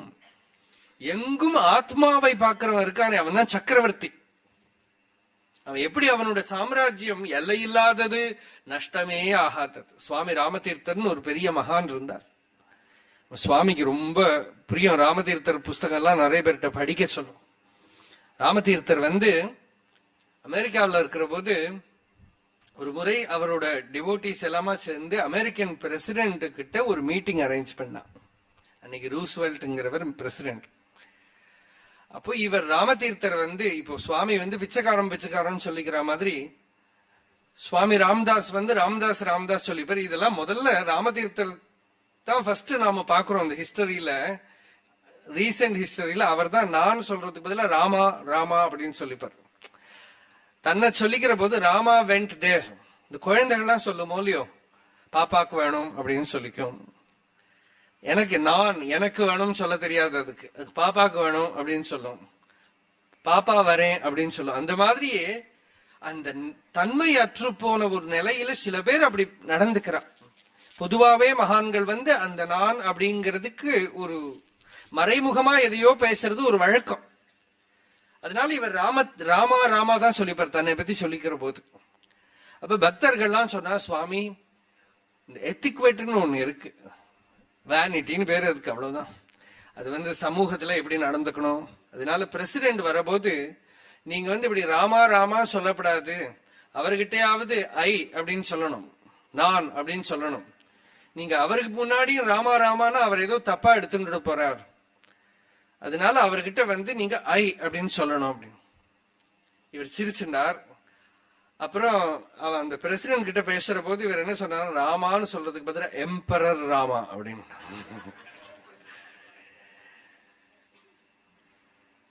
சக்கரவர்த்தியான ராமன் அப்படின்னு. என்ன சக்கரவர்த்தினா உலகத்துக்கு பூரா பிரபஞ்சத்துக்கு பூரா சக்கரவர்த்தி. ஸ்வராடு பவதி. ஸ்ருதி சொல்றது அவன் எப்படி இருக்கான ஸ்வராடு, ஸ்வயம் ராஜத்தே, செல்ஃப் இஃபல்ஜென்ட். அவனுக்கு எங்க பார்த்தாலும் என்ன தெரியும், ஆத்மா தான் தெரியறது, ஒரு பொருளும் தெரியல, அந்நியமா எதுவும் தெரியல. ஆத்மா பஷாத், ஆத்மா புரஸ்தாத், ஆத்மா தட்சிணதா, ஆத்மோத்தரதா, ஆத்மை வேதம் சர்வம். பிரம்மைவேதம் அமிர்தம் புரஸ்தாத், பிரம்ம பஷாத், பிரம்ம தட்சிணதச்சோத்தரேண, அதோர்த்வம் ஜ பிரசிருதம் பிரம்மைவேதம் விஸ்வமிதம் வரிஷ்டம். எல்லா இடத்துலயும் அவனுக்கு ஆத்மாவே தெரியறது, பிரம்மமே தெரியறது, தனக்கு அந்நியமா எந்த பொருளும் தெரியல. அப்படி அதே பார்த்துண்டு அதே அனுபவிச்சுட்டு இருக்கிறவன் ஸ்வராடு பவதி. ஒரு குடை நிழற்கோவே அப்படின்னு ரமண பகவான் ஒரு பாட்டுல பாடுறது. ஒரு குடை நிழற்கோவே, ஏகச்சத்திராதிபதினு அர்த்தம். அப்படின்னா அது ஒரு அகங்காரத்தோட அட்டைன்மெண்ட் இல்ல, தன்னை தவிர அந்நியமா யாருமே இல்ல, அந்நியமா யாருமே வெறுப்பு விருப்பு எதுக்குமே இடம் இல்ல, அந்நியமா எதுவும் தெரியாத ஒரு நிலை. அது புரிஞ்சுக்கிறதுக்கு மனசுனால முடியாது. மனசை வச்சுன்னு அந்த ஒரு நிலையை ஊகிச்சுக்கிறதுக்கோ புரிஞ்சுக்கிறதுக்கோ முடியாது. அந்த ஒரு நிலையில முற்றும் நிறைவுற்ற ஒரு நிலை. அதனால அதுக்கு தன்யம் அப்படிங்கிறோம் சம்ஸ்கிருதத்துல. தன்யம், தன்யம்னா நிறைவுற்றேன் அப்படின்னு சொல்றதுக்கு தன்யம் இல்லையா. உலகத்துல யாராவது நீங்க எப்படி இருக்கீங்க அப்படின்னா அப்படி இருக்கும் அப்படின்னா கேட்கறவனுக்கும் புரியும். அது என்னன்னு அர்த்தம்னா புரியும். போயிண்டே இருக்கு, going on and on and on, அவ்வளவுதான். அப்படி இருக்கேன். ஆனந்த வந்தவரை சொல்றார் வித்யாரண்ய சுவாமிகள் சொல்றார். அவர் என்ன சொல்றாருன்னா, தன்யோகம் தன்யோகம் திரிதன்யோகம். Blessed I am, blessed, thrice blessed. 3 தடவை நிறைவுற்றேன் நிறைவுற்றேன் நிறைவுற்றேன். என்ன நிறைவு வந்தது? பிராப்தவ்யம் பிராப்தம், அடைய வேண்டியதெல்லாம் அடைஞ்சாச்சு. கர்த்தவியம் கிருத்தம், செய்ய வேண்டியதெல்லாம் செய்தாச்சு. ஞாத்தவியம் ஞாத்தம், அறிய வேண்டியதெல்லாம் அறிஞ்சாச்சு. எதுவும் அடையறதுக்கு இல்ல, தெரிஞ்சுக்கிறதுக்கு இல்ல, பண்றதுக்கு இல்ல, ஆகிறதுக்கு இல்ல. பெரிய ஒரு ரிலீஸ் இல்லையா. உலகத்துல பிறந்தாலே என்ன ஆக போற, இதோ ஒரு பெரிய பிரச்சனை. சின்ன குழந்தை கிட்ட போய் நீ ஃபியூச்சர்ல என்ன ஆக போற, அந்த குழந்தை ஆட்டோ டிரைவர் ஆக போற. அதுக்கு அப்போதுதான் தெரியும் இல்லையா, அது ஆட்டோ டிரைவர் பார்த்தா அந்த ஆட்டோ ஓட்டணும். நம்ம தான் அது இல்ல, நீ இன்ஜினியர் ஆகணும், டாக்டர் ஆகணும், சயின்டிஸ்ட் ஆகணும் அப்படின்னு ஏதேதோ அந்த குழந்தைக்குள்ள புகத்தணும். அதுக்கு அப்போ அதெல்லாம் புரியாது. கொஞ்ச நாள் ஆறதுக்குள்ள அது இதெல்லாம் சொல்லும் இல்லையா? யாரு ஈஸ்வரன் வேணும் சொல்றது இல்லையே. பாலஸ்தாவத் கிரீடாசக்தா, தருணஸ்தாவத் தருணீசக்தா, விருத்தஸ்தாவத் சிந்தாசக்தா, பரமே பிரம்மணி கோபின சக்தா. பகவத்பாதர் சொல்ற, ஈஸ்வரன் விஷயத்துல யாருக்கும் ஒன்னும் அட்டாச்மெண்டே இல்லை. எல்லாருக்கும் குழந்தையா விளையாடணும், யௌவனத்திலேயே அதுக்கு தகுந்த விஷயங்கள். வயசாயிடுச்சுன்னா நடந்து முடிஞ்சதெல்லாம் சிந்த பண்ணிட்டு தாடியில கை வச்சணும். பரமே பிரம்மணி கோபின சக்தா. மெட்ராஸ்ல ராமகிருஷ்ணா மட்டம் ஸ்தாபனம் பண்ண போது முதல்ல சொன்னேன், நேத்தி சொன்னேன், சுவாமி பிரம்மானந்தா அவர் அங்க வந்த போது ஒரு இன்சிடென்ட் நடந்தது. அதை பின்னால ஒருத்தர் எழுதுறார். அந்த இன்சிடென்ட் நடந்தவரே எழுதுறார். சுவாமிகள் வந்திருக்கிற போது ஒரு சின்ன குழந்தை, ரொம்ப ஒல்லியா ஒரு குழந்தை தினமும் இப்படி நமஸ்காரம். அந்த குழந்தைகிட்ட இவர் ரொம்ப பரிவா அந்த குழந்தை எடுத்து மடியில வச்சுண்டு அங்க இருந்த சுவாமிகள் ராமகிருஷ்ணானந்தா கிட்ட இந்த குழந்தை யாருன்னு கேக்குறா. இதுக்கு தாய் தந்தை கிடையாது, பந்துக்கள் உற்றார் வீட்டுல யாரோ வீட்டுல தங்கறது. அந்த குழந்தைய கூப்பிட்டு, நீ சாப்பிடலையா, நீ பால் சாப்பிடலையா அப்படி இப்படின்னு ரொம்ப விசாரிச்சு, தினமும் மடத்துல இருந்து இந்த குழந்தைக்கு பால் கொடுக்கணும், சாதம் கொடுக்கணும், அதுக்கு ஸ்கூலுக்கு வேண்டதெல்லாம் கொடுக்கணும் அப்படின்னு சட்டம் போட்டு அந்த குழந்தைக்கு இவர்கிட்டயும் ஒரு அட்டாச்மெண்ட். ஒரு நாள் அந்த குழந்தைய தன் மடியில வச்சுட்டு இவர் ராமகிருஷ்ணர் படம், மகான்கள் படம் எல்லாம் காட்டி கொடுக்கிறார். காட்டி கொடுத்துட்டு அந்த குழந்தை கிட்ட கேட்கிறார், உனக்கு என்ன ஆகணும் அப்படின்னு கேட்கிறார். உனக்கு ஃபியூச்சர்ல என்ன ஆகணும், என்ன வேணும் அப்படின்னு. அந்த குழந்தை சொல்றது, சுவாமி பார்த்தா அதுக்கு ஒன்றும் புரியல முதல்ல. அப்புறம் சொல்றது, எனக்கு ஒரு ப்ரொஃபஸர் ஆகணும் அப்படிங்கிறது. அது யாரோ ஒரு ப்ரொஃபஸரை பார்த்திருக்கு, அவர் சௌக்கியமா இருக்கிறதோ ஏதோ ஒரு ஃபேசினேஷன் வந்திருக்கு, அதனால ப்ரொஃபஸர் ஆகணும்னு சொல்லிட்டு. அப்ப சுவாமி திருப்பியும் சரி போய் விளையாடு அப்படின்னு விட்டாரு. திரும்ப அடுத்த நாளைக்கு கூப்பிட்டு தன் மடியில் வச்சுட்டு, உனக்கு என்ன ஆகணும் அப்படின்னு. திருப்பியும் இந்த குழந்தை எனக்கு ப்ரொஃபஸர் ஆகணும் அப்படின்னு. வேற எதுவும் வேண்டாமா அப்படின்னு. இல்ல எனக்கு ப்ரொஃபஸர் ஆகணும். அந்த குழந்தை தலையில கையை வச்சு ஆசீர்வாதம் பண்ணி எல்லாம் நடக்கும் பாரு. பிற்காலத்துல இவர் ஒரு ப்ரொஃபஸர் ஆன பிறகு இது எழுதுறார். இவர் எழுதிட்டு சொல்றார், ஈஸ்வரன் என்னை எடுத்து மடியில வச்சுட்டு என்ன வேண்டாமா என்ன வேண்டாமான்னு கேட்டா உங்களை தான் வேணும்னு சொல்ல தெரியல எனக்கு. நான் ஏதோ ப்ரொஃபஸர் ஆகணும்னு சொல்லிட்டு இருந்தேன், ப்ரொஃபஸர் ஆயிட்டேன். ஆனா ஏதோ இழந்துட்டேனோன்னு தோன்றது இப்போ. ஏதோ இழந்துட்டேனோன்னு தோன்றது. உலகத்துல எல்லாத்தையும் அடைஞ்சப்புறமும் நம்ம ஸ்வரூபத்தை இழந்துட்டோமானால் இந்த அடைஞ்சதெல்லாம் வேஸ்ட் தானே. வெளியில எல்லாம் கிடைச்சிடுது, நம்மளே இழந்துட்டோம்னா. சுகரை பார்த்தா அப்படி நிறைவா இருக்கார். அவருக்கு எங்க இருந்து அந்த ஒரு நிறைவு வந்தது? நிஜலாப துஷ்டஹா அப்படின்னு பாகவதன் சொல்றது. அவருக்கு ஏன் அவ்வளவு சந்தோஷம்? நிஜலாப துஷ்டஹா, அவருக்கு தன்னை கிடைச்சிடுது. பாகவதத்துல ரெண்டு இன்சிடென்ட், ஒன்னு சுகர், இன்னொன்னு தத்தாத்திரேயரை பார்த்து யது மகாராஜா கேட்கிறார், எவ்வளவு சந்தோஷமா இருக்கேன், இவ்வளவு நிறைவோட இருக்கேன், இந்த ஆனந்தம் ப்ரூஹி ஆத்மனி ஆனந்த காரணம், இந்த ஆனந்தம் எப்படி வந்தது உங்களுக்கு இல்லையா? மகான்கள் கிட்ட பார்த்தா இவ்வளவு சந்தோஷமா எப்படி இருக்கிறது? இயல்பான நிலையே சந்தோஷமா இருக்கிறது தானே, நிறைவு தானே. அவளுக்கு ரீடிஸ்கவரி வந்துடுது, அவளையே திரும்ப கிடைச்சுடுது. நமக்கு வெளியெல்லா உலகமும் கிடைச்சா நமக்கு நஷ்டமா இருக்கு. ரொம்ப வேடிக்கைனா நம்மளை தேடுறோங்கிறது தான். அதான் ஒரு ரொம்ப வெக்கப்பட்டுக்க வேண்டிய விஷயம். பெருமைப்பட்டுக்கிறதுக்கு ஒண்ணும் இல்லை. ஏன்னா நம்மளே இழந்துட்டோம்னா வெக்கம் இல்லையா? அது ராமதீர்த்தரே சொல்லுவார் ஒரு கதை. ஒருத்தருக்கு ஒரு கார் வாங்கினாராம்.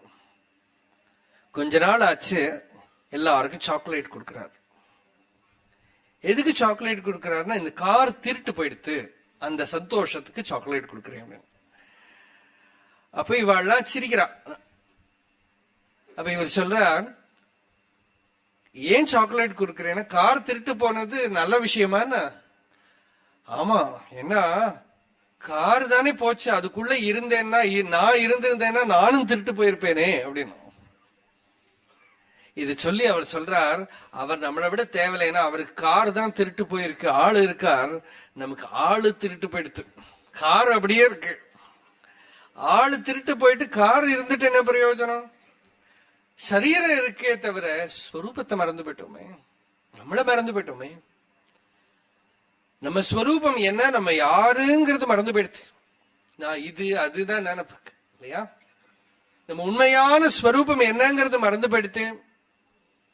அகங்காரத்தை தான் நம்ம நினைச்சுட்டு இருக்கோம், அபிமானத்தை தான் நாம நினைச்சுட்டு இருக்கோம். நம்மளுடைய உண்மையான தன்மை அகண்டமா நித்திய சுத்த புத்த முக்த ஸ்வபாவமான பூர்ண வஸ்து அப்படிங்கிறது மறந்து போயிடுது. பெரிய நஷ்டம்,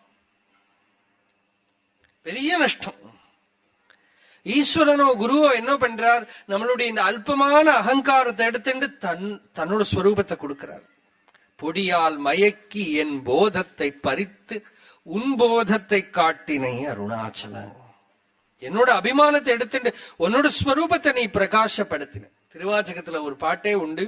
பரமேஸ்வரன் கிட்ட மணிவாச்சகர் சொல்றார், உனக்கு பிசினஸே தெரியாதுங்க, தந்தது உந்தனை கொண்டது எந்தனை சங்கரா யார் கொலோ சதுரர் அப்படின்னு. நீ சமத்தா நான் சமத்தா?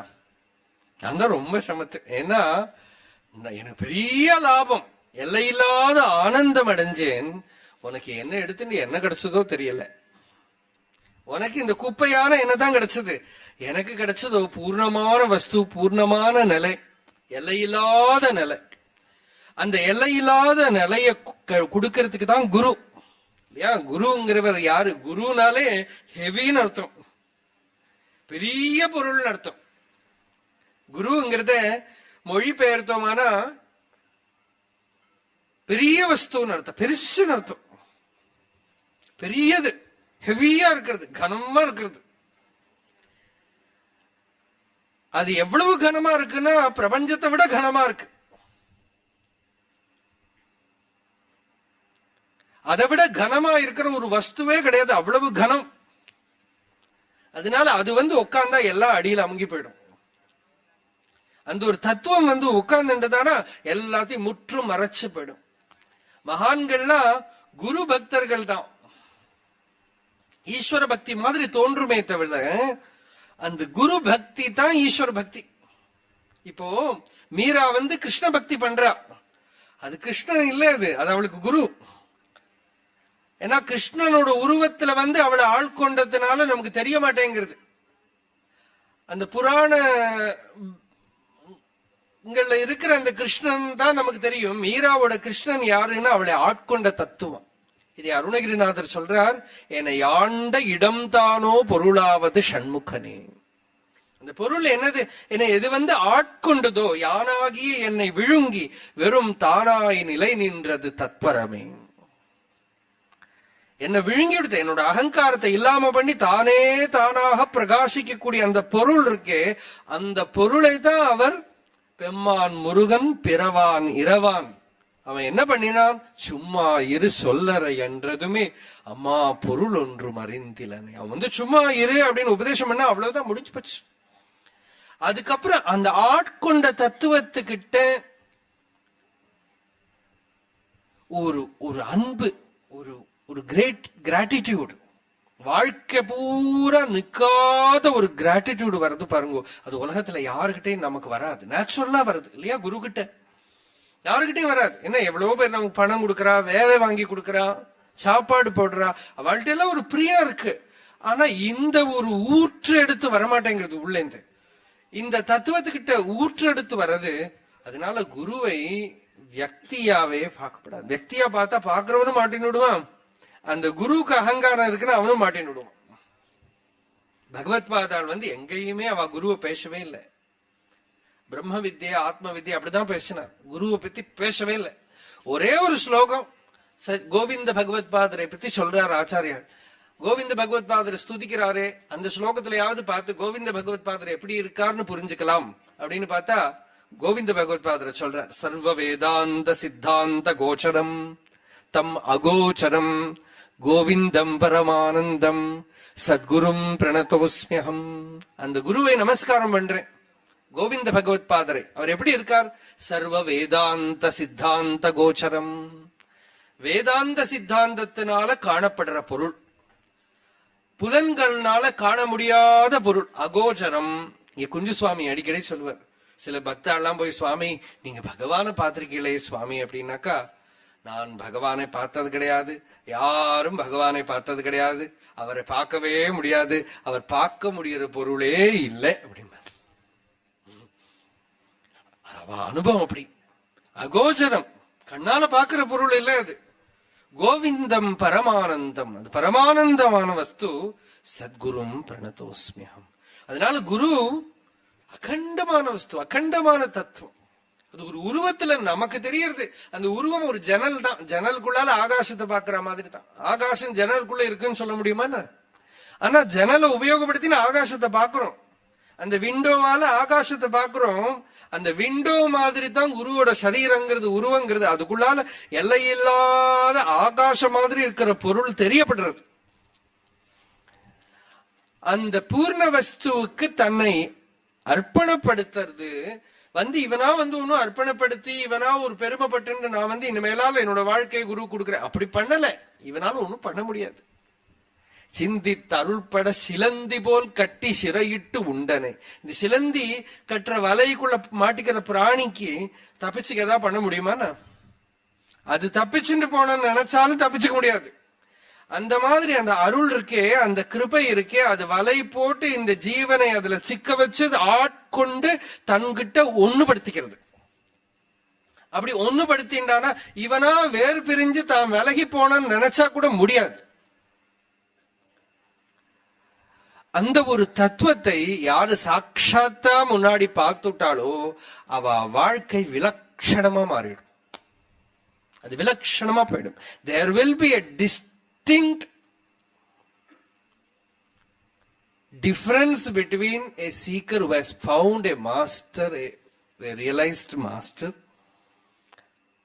and a seeker who does sadhana only with books or பெரிய வித்தியாசம் தெரியும். மகான்கள்னாக்கா அந்த அவளை அந்த நிலையில பாக்குறது இல்லையா, ஈஸ்வரனா பாக்குறது. ஈஸ்வரனா பாக்குறதுன்னா ஒரு பர்சனாலிட்டி வர்ஷிப் இல்ல. பர்சனாலிட்டி வர்ஷிப் ஒரு மாய. அந்த பர்சனாலிட்டி வர்ஷிப்புக்கும் இந்த அந்த வேதாந்த தத்துவத்தோட பாக்குறது. வாஸ்தவமா அப்படி பார்த்தானா பர்சன் போயிடுவார். பகவத் பாதாள இடத்துல சொல்றா, உலகத்தை எப்படி துறக்கிறது? அதை துறக்கிறதுக்கு ஒரு வழிதான் இருக்குப்பா. உன் அம்மாவை நீ விடணுமானா அம்மாவை ஈஸ்வரனா பார்க்கணும். அப்பாவை நீ உபேட்சிக்கணுமானா அப்பாவை ஈஸ்வரனா பார்க்கணும். பத்தினியை விடணுமானா பத்தினி ஈஸ்வர ஸ்வரூபமா பார்க்கணும். பர்த்தாவை விடணுமானா பர்த்தாவை ஈஸ்வர ஸ்வரூபமா பார்க்கணும். குழந்தைய விடணுமானா குழந்தைய ஈஸ்வர ஸ்வரூபமா பார்க்கணும். உலகத்தை விடணுமானா உலகத்தை ஈஸ்வர ஸ்வரூபமா பார்க்கணும். ஈஸ்வர ஸ்வரூபமா பார்த்தா உலகம் உலகம் அல்லாம போயிடும். பெண்ணு பெண் அல்லாம போயிடுவா, ஆணு ஆண் அல்லாம போயிடுவா. துவம் ஸ்திரீ துவம் புமானசி துவம் குமார உதவா குமாரி துவம் ஜீர்ணோ தண்டேன வஞ்சசி துவம் ஜாதோ பவசி விஸ்வதோ முகா. தியாக பிரபஞ்ச ரூபஸ்ய பிரம்மாத்மத்வாவலோகனாது தியாகோ ஹி மகதாம் பூஜ்யः சத்யோ மோக்ஷமயோ விதுஹு. பகவத்பாதால் சொல்ற இன்ஸ்டன்ட் மோக்ஷம், instantaneous liberation, because that very moment the world ceases to exist. உலகமே இல்லைங்க. ஏன்னா உலகமே இது இது மரம்னு உங்ககிட்ட யாரு சொன்னா? உன் புத்தி தானே சொல்றது இல்லையா? இது மாமரம், இது தேக்கு. யாரு சொல்லி கொடுத்தா? அந்த தேக்கு கிட்ட போய் தேக்கே அப்படின்னு கூப்பிட்டா அது என்னன்னு கேட்குமா? மாமரமே அப்படின்னு கூப்பிட்டா அதுக்கு தெரியும். நீ ஒரு பேரை வச்சுட்டு கூப்பிடுற, அது ஈஸ்வரம்பா. அதை பொறுத்தவரை அதுக்கு ஒரு இருப்பு தான் இருக்கே தவிர தான் தென்னை மரம் தெரியாது, மாமரம் தெரியாது, மாடுன்னு தெரியாது, மயிலுன்னு தெரியாது. அதுக்கு ஒரு இருப்பு தான் இருக்கு. நம்ம மனுஷன்தான் இது மயிலு, இது மாடு, இது தென்னை மரம், இது மாமரம்னு பேரை கொடுத்து மாட்டிக்கிறோம். அந்த பேரை எடுத்துடு, அது என்ன? ஈஸ்வரன் மயிலா தெரியறான், ஈஸ்வரன் மாமரமா தெரியறார், ஈஸ்வரன் தென்னை மரமா தெரியறார், ஈஸ்வரன் ஆகாசமா தெரியறார், ஈஸ்வரன் பூமியா தெரியறார், ஈஸ்வரன் வாயுவா தெரியறார், ஈஸ்வரன் அக்னியா தெரியறார். அதை நமக்கு உணர்த்துறதுக்கு தான் பஞ்சபூத லிங்கங்கள்லாம் வச்சிருக்கான். அந்நியம் எதுவும் இல்லை அப்படின்னு உணர்த்துறதுக்கு தான். ஈஸ்வரனை தவிர அந்நியமான ஒரு பொருள் இல்லை அப்படின்னு உணர்ந்தால் ஒழிய துறவரம் பூர்ணமாகாது. துறவரம்ங்கிறது என்ன? எப்ப துறக்க முடியும்? எப்ப எல்லாத்தையும் உபேட்சிக்க முடியும்? ஞானம்ங்கிறது என்ன பண்றது? திருஷ்டிய மாத்தி விடுறது. ஸ்வர்ணத்தை எடுத்து வளை, மாலை, மோதிரம் என்னெல்லாமோ பண்றோம் இல்லையா? நமக்கு தான் இது பிடிச்சது இது பிடிக்கலங்கிறோம். அந்த பண்ணறவன் இருக்கானே, அந்த தட்டான், அவனுக்கு எல்லாம் ஸ்வர்ணம் தான். திருடனுக்கு எல்லாம் ஸ்வர்ணம் தான். திருடன் இது மாலை வளையன்னு பார்க்க மாட்டான், அவன் ஸ்வர்ணம் தான் பார்ப்பான். கனகைக மகாபுத்தி, அந்த கனகத்தை மட்டும் யாரு பாக்குறானோ அவனுக்கு கங்கணமும் இல்லை, குண்டலமும் இல்லை, கனகம் தான் இருக்கு. அந்த மாதிரி ஜெகத்தை பூரா யாரு அந்த சத்து மட்டுமா இருக்கிற பொருள் மட்டுமா பார்க்கக்கூடிய ஒரு கலை, ஒரு திறமையை கற்றுன்னு இருக்கானோ அவனுக்கு அந்த ஒரு பொருள் தான் தெரியறது எங்க பார்த்தாலும். அந்த நிலையில தான் இவனோட துன்பம் விலக போறது அப்படின்னு மகான்கள்லாம் உணர்ந்தா. ஏன்னா இதை தவிர வேற வழி இல்லைன்னு உணர்த்தா. அத்வைதம்னா ஒரு பிலாசபி இல்லை, அத்வைதம்னா ஒரு சித்தாந்தம் இல்லை. எங்க அந்நியமில்லாத ஒரு நிலை இருக்கோ, அந்நியத்துக்கிட்ட நடந்துக்கணுமானா நமக்கு நினப்பு வேணும் இல்லையா? அத்வைதம் எப்ப யோகம் ஆறுதுன்னா புரிஞ்சுட்டா தெரியும். நான் இருக்கேங்கிற உணர்வு மட்டும் நினப்பு இல்லை. இங்க லைட் எல்லாம் ஆஃப் பண்ணி இருட்டு பண்ணினா நான் இருக்கேன்னு தெரியாது. எப்படி தெரியறது? தொட்டு பார்த்துட்டோமா? இல்ல, நான் இருக்கேன்னு தெரியறது. எப்படி தெரியறது? உணர்வு, ஸ்வயம் பிரகாசம் இல்லையா?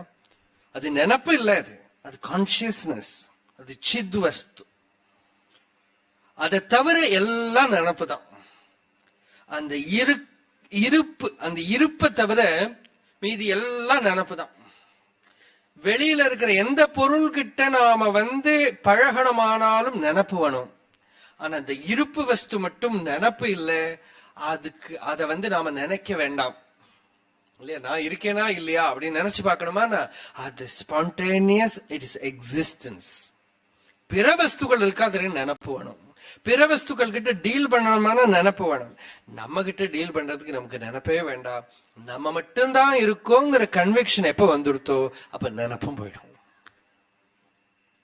நினப்பு உபயோகப்படுத்துற ஒரு வஸ்துவா இருக்குமே தவிர நினப்பு பந்தனத்துக்கு இருக்கிற வஸ்துவா இருக்க முடியாது. ஏன்னா நினப்பு எப்ப பிரபலமா இருக்குன்னா, நினப்பு அகங்காரத்துக்கிட்ட ஒட்டின்னு இருக்கிறது தான் பிரபலமா இருக்கு.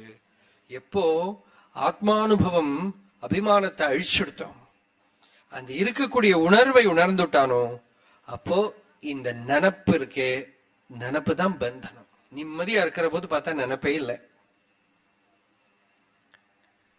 மன நிம்மதி அப்படின்பா. மனசு இருந்தா நிம்மதி கிடையாது, நிம்மதி இருந்தா மனம் கிடையாது. நிம்மதியா இருக்கிறத பாருங்க, மனமே இல்லை. மனம் இருக்கிறதா நிம்மதியும் கிடையாது. நிம்மதியா அப்படின்னா நினப்பு இல்லாம இருக்கு.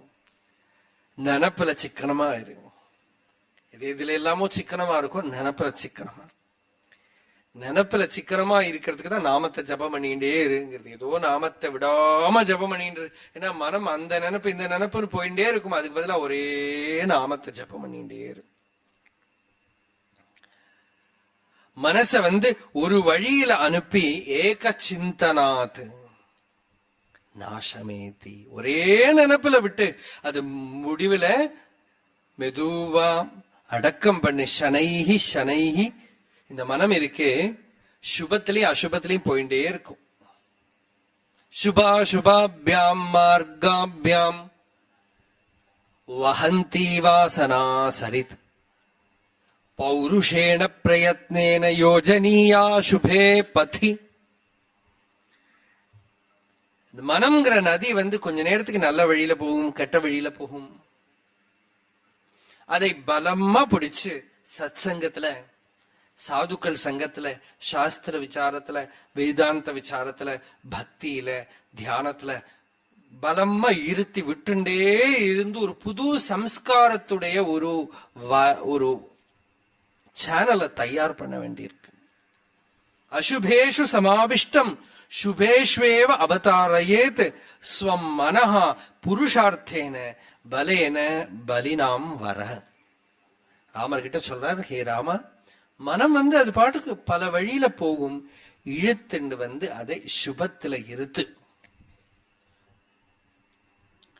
சிசுவத்து லாளையேத்து சித்த பாலகம். ஒரு குழந்தை தப்பான வழியில போனா, சாக்லேட் கொடுக்கறேன்டா, உனக்கு விளையாட்டு சாமானம் வாங்கி கொடுக்க, ஏதோ சொல்லி அந்த குழந்தைய கூட்டின்னு அதை நல்ல படிக்க வைக்கிற மாதிரி, கோவிலுக்கு கூட்டின்னு போற மாதிரி, இந்த மனம்ங்கிற குழந்தை அப்படிங்கிற அது ஒன்னும் கெட்டதில்லை. அதுக்கு தெரியல எப்படி பிஹேவ் பண்ணான்னு தெரியல. ஏன்னா நம்மளாதான் அதை பழக்கி எப்படியோ பழக்கி இருக்கோம். நமக்கு இக்னரன்ஸ் இருக்கிறத மனசுக்கு தப்பான பொருளை எல்லாம் கொடுத்துருக்கோம். இப்ப சடனா ஒரு நாளைக்கு ஏதோ புஸ்தகம் இவன் முடிச்சுன்னுட்டான், இப்ப மனசு கட்ட வழிக்கு போறதுங்கிறான். அதுக்கு முன்னாடி நாள் வரைக்கும் அதுக்கு போன வழிதான் கரெக்ட்னு நினைச்சுட்டு சந்தோஷமா இருந்தவன், இப்ப ஒரு ஹையர் பர்பஸ் உடனே மனசு சொன்னா கேட்க மாட்டேன். அதுக்கு தெரியல பாவம், அது பூர்வ வேகத்துல போயிட்டே இருக்கு. லாளையேத்து சித்த பாலகம். இந்த மனசுங்கிற பாலகம் சின்ன குழந்தை, அதுக்கு புத்தி கிடையாது. அத மெதுவா சனைஹி சனைஹி ஜாளையேத்து சமதா சாந்த்வனேனாஷு நத்ராகிதி சனைஷ். மனசு ஒரு முறை விழுந்துடுத்துனா கூட, ஏதாவது ஒரு தெரியாம ஒரு சஞ்சலம் ஆயிடுதானா கூட பரவாயில்ல. ஒரு சமயம் குழந்தை விழுந்ததுன்னா அப்படி தட்டின்னு எழுந்து முழிச்சு, ஒண்ணும் இல்லை போ அப்படிங்கிற மாதிரி அந்த மனசு எங்கேயாவது ஒரு நழுவினா கூட பரவாயில்ல. நத்ராக், ரொம்ப அவசரப்பட வேண்டாம், மெதுவா பண்ணேன். கொஞ்சோண்டு ஜபம், இன்னைக்கு ரொம்ப ஜபம் பண்ண முடியல, சரி முடியற மட்டும் பண்ணு, விட்டுடாதே. ரொம்ப முடியல, சரி பரவாயில்ல பண்ணலாம், அப்புறமா பண்ணலாம், பண்ணு அப்படின்னு அதை சுத்தி. இதனாலதான் ரிஷிகள் கருணையோட பாருங்க, அந்த சென்டர்லயே நம்மளால நிக்க முடியாதுன்னு தெரியும்.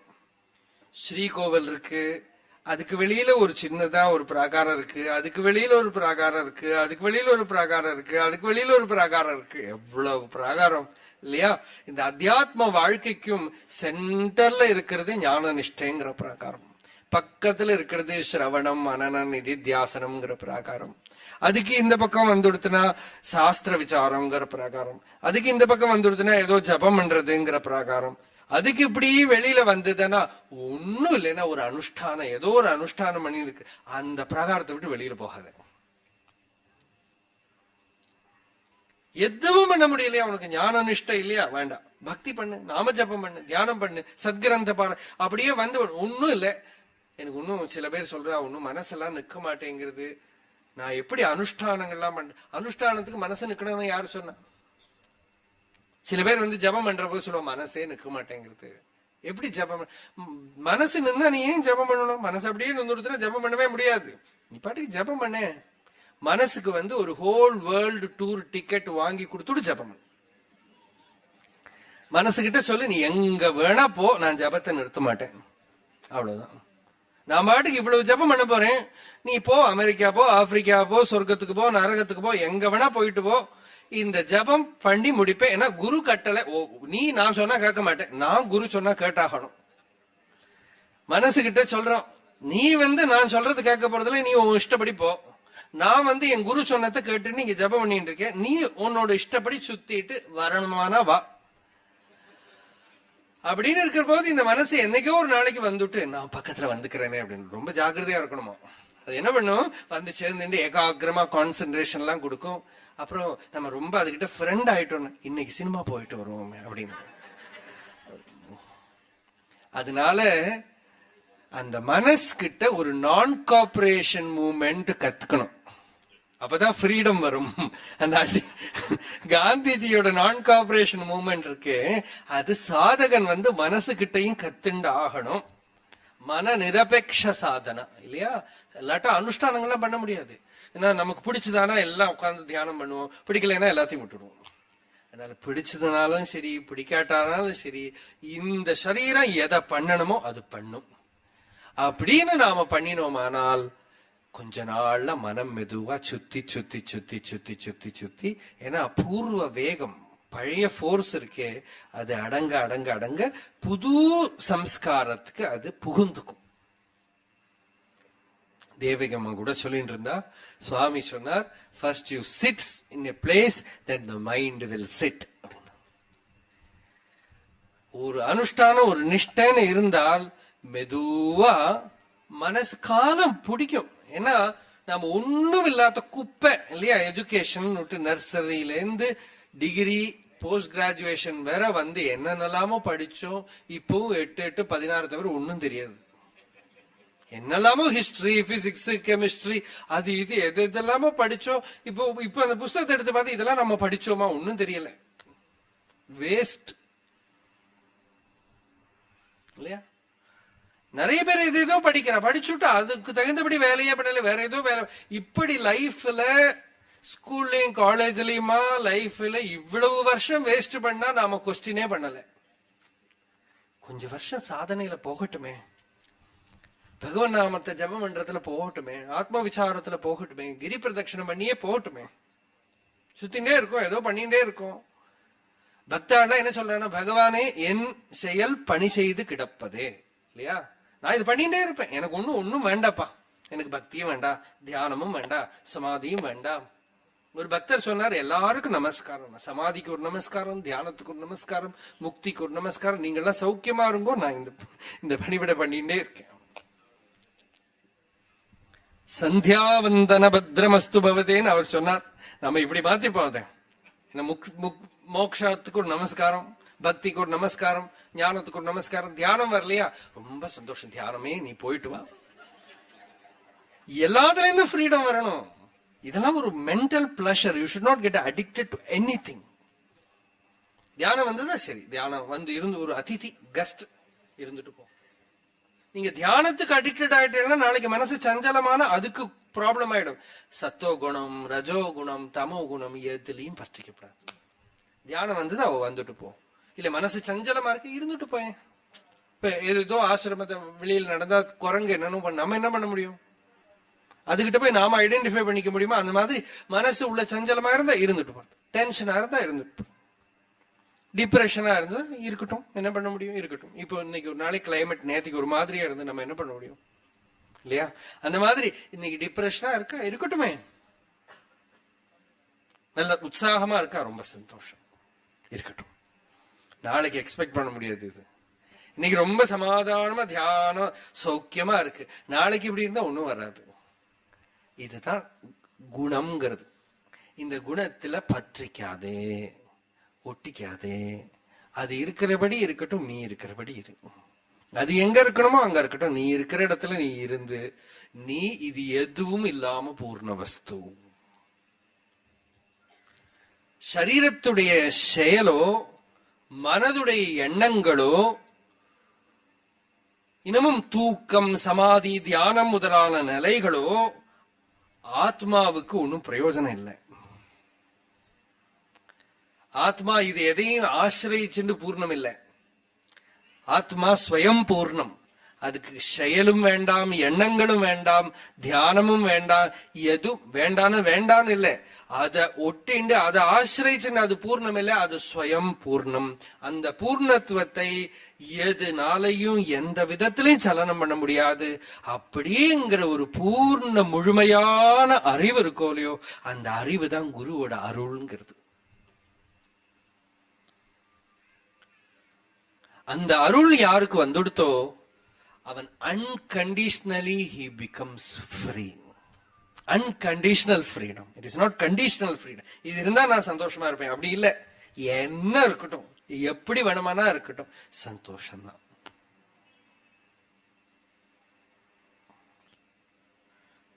அந்த சந்தோஷத்துக்கும் வெளியில இருக்கக்கூடிய சூழ்நிலைக்கும் எந்த சம்பந்தமும் இல்லை.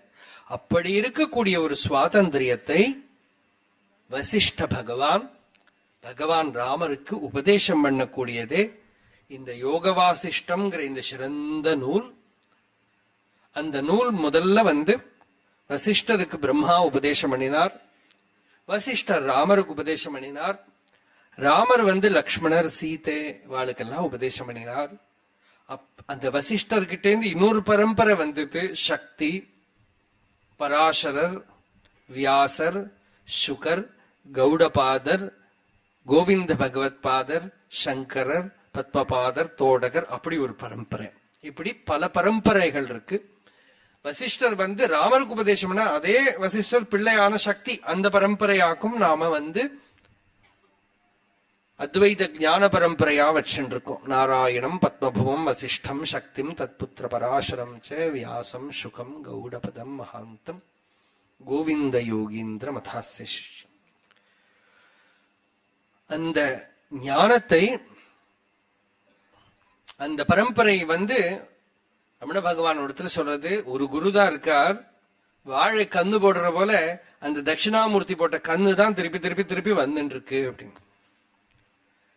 ஆதிசங்கரோட ஆத்மபோதத்தை எழுதுற போது பகவான் எழுதுறார், ஆன்மாவின் போதம் அருள் ஆசானாம் சங்கரன் அவ் ஆன்மாவுக்கு அந்நியனாவனோ, ஆன்மாவாய் என்னகத்தே இருந்து இன்று தமிழ் சொல்லுவானும் அன்னவன் அன்றி மற்ற யாருடன் அப்படின்னு.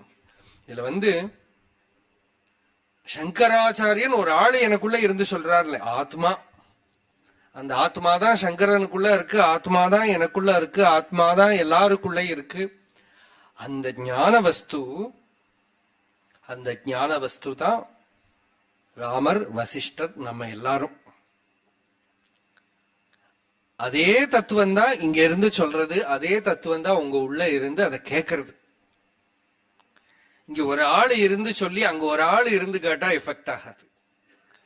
அந்த தத்துவம் இருந்து சொல்லணும், தத்துவமே உள்ள இருந்து கேட்கணும்.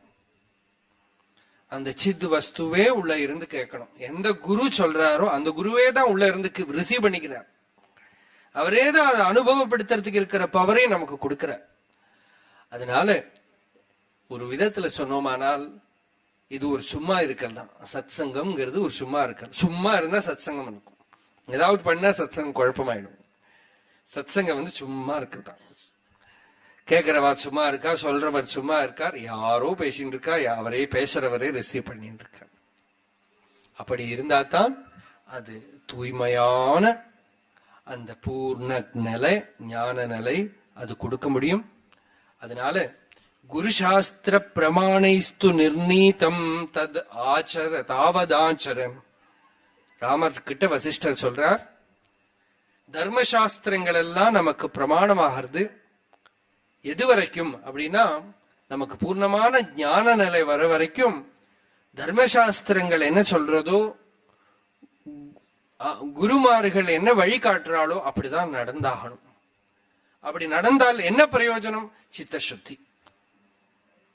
சித்த சுத்தி அடைய முடியும்.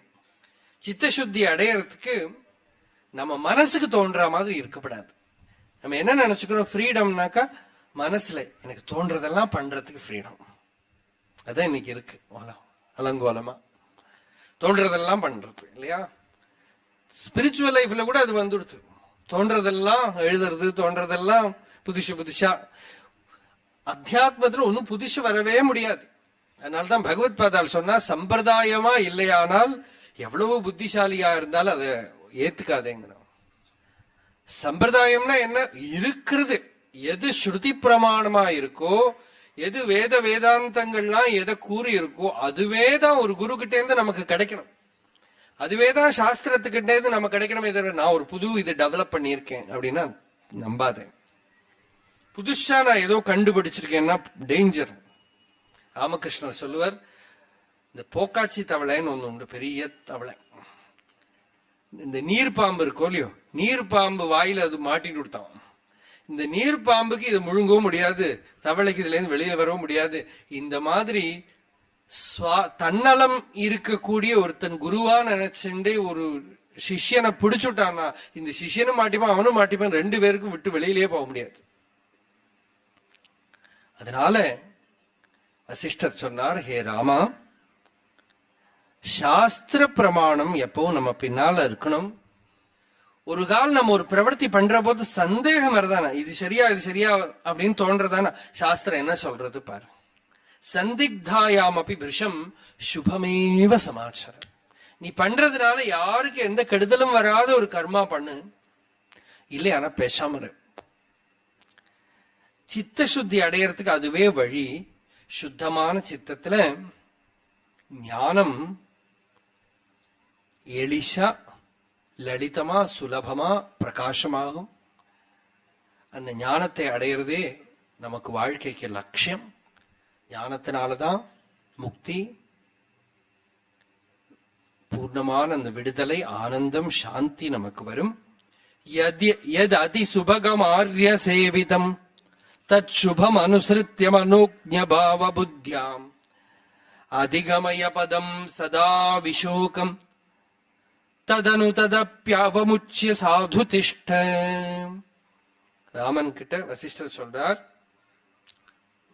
மிக அழகுடைய இந்த அறநெறி தவறாத வழியில சஞ்சாரம் பண்ணி தர்மத்துக்கு தகுந்தபடி நடந்து ஞானத்தை அடைஞ்சு முடிவில் எல்லாத்தையும் விட்டு சுதந்திரமா சந்தோஷமா ஒரு குழந்தை போல இரு,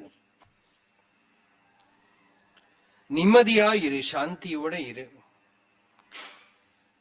அப்படிங்கிற உபதேசத்தை பண்றார். நமக்கும் இதுவேதான் உபதேசம். இந்த கடந்த 7 நாள், சப்தாகம்னா 7 நாள் அர்த்தம். சில பேர்லாம் வந்து கேப்பா, எங்க ஊர்ல வந்து ஒரு 10 நாளாவது நீங்க சப்தாகம் சொல்லணும் அப்படின்பா. சப்தா அப்படின்னால 7 அர்த்தம் இல்லையா? சப்தாகம்னா 7 நாள் அர்த்தம். 7 நாள் அகம்னா பகல், அதனால சரியா பார்த்தா பகல்ல தான் இருக்கும். அந்த 7 நாள் யோக வாசிஷ்டத்துல சிறிது கொஞ்சோண்டு நாம பார்த்தோம். அதுவே நமக்கு ஒரு ஸ்லோகமே நமக்கு போரும், ஒரு விஷயமே நமக்கு போரும். ஒவ்வொரு ஸ்லோகமும் பூர்ணம் தான். இது பூர்த்தியான அப்புறம் ஒன்னும் ஆகிறதுக்கு இல்லை நமக்கு. ஒவ்வொரு ஸ்லோகமும் பூர்ணம்தான். இது எங்க பூர்ணமாகிறதுன்னு இது முழுசா படிச்சாலும் பூர்ணமாகாது. நாம பூர்ணத்துவத்தை உணர்ந்தோமானா தான் பூர்ணமா. அந்த ஒரு பூர்ண நிலையே நமக்குள்ள கண்டு ஆனந்தத்தை அடைய நமக்கு பகவான் அனுகிரகம் பண்ணட்டும், அருள் புரியட்டும். நம்ம என்னவோ இவ்வளவோ பெரிய பாக்கியம் பண்ணியிருக்கோம். இந்த அருணாச்சல கஷேத்திரத்துல முக்தி கஷேத்திரம், இது ஞான கஷேத்திரம். நினைச்சாலே முக்திங்கிற இந்த கஷேத்திரத்துல இந்த சந்நிதியில அண்ணாமலையார் எதிர்த்தா போல இங்க அருணாச்சலேஸ்வர் சோமாஸ்கந்த மூர்த்தின்னு சொல்றது. அந்த மாதிரி தெரியும் இங்க மலை. அந்த மாதிரி இருக்கிற இந்த சந்நிதியில சுவாமியோட சந்நிதியில வாழ்க்கை பூரா 24 மணி நேரம் ராமநாம ஜபமணி இருந்தவர். ராம அப்படின்னா அவருக்கு என்ன, ஆத்மாதான் ராமர். ராமான்னு அவருக்கு என்ன, பார்க்கிறவாளா ராமர் தான். சுவாமி ராமதாஸ் கிட்ட கேட்டா, உங்க ஆசிரமத்துல கோவிலே இல்லையே, எந்த ராமரோட விக்கிரகம் ஒன்னும் காணுமே, நீங்கள்லாம் ராமர் தான் அப்படின்னு. பரவாயில்லாம் ராமர் தான். எவரிவன் இஸ் ராமம்.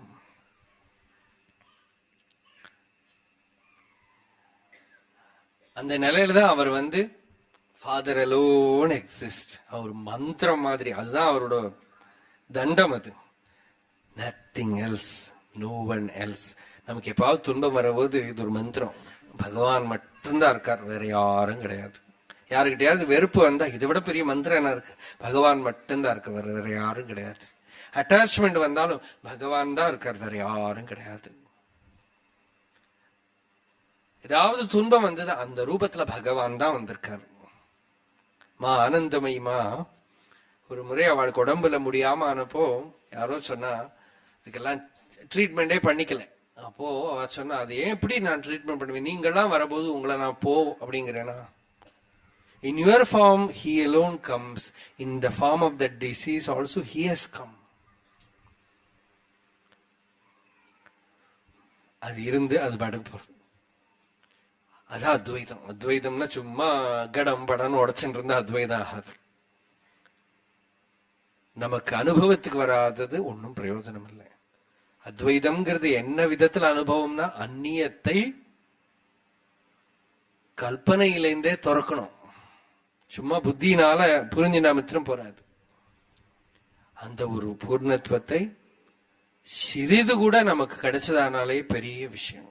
அதை ஒண்ணும் இல்லைன்னா ஆதரிக்கு. பாகவதம் சொல்றது, முதல்ல இந்த வித்தியை பார்த்து ஒரு ஆதரவு வந்தா கூட பெரிய விஷயமா போயிடுது அப்படின்னு பாகவதம் சொல்றது. அந்த மாதிரி நமக்கு ஒரு ஆதரவு வரட்டும், ஒரு பக்தி வரட்டும் அப்படின்னு பிரார்த்தனை பண்ணிக்கிறது.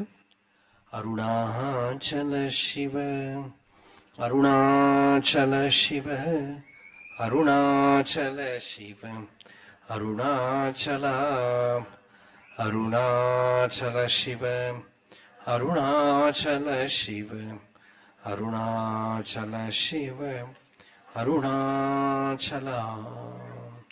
யதோ மமாத்மா பவசி த்வமேவ ததோ ந வாச்யம் மம கிஞ்சிதஸ்தி யதா தவேஷ்டம் குரு மாம் ததைவ த்வாமாத்மநாதம் ரமணம்.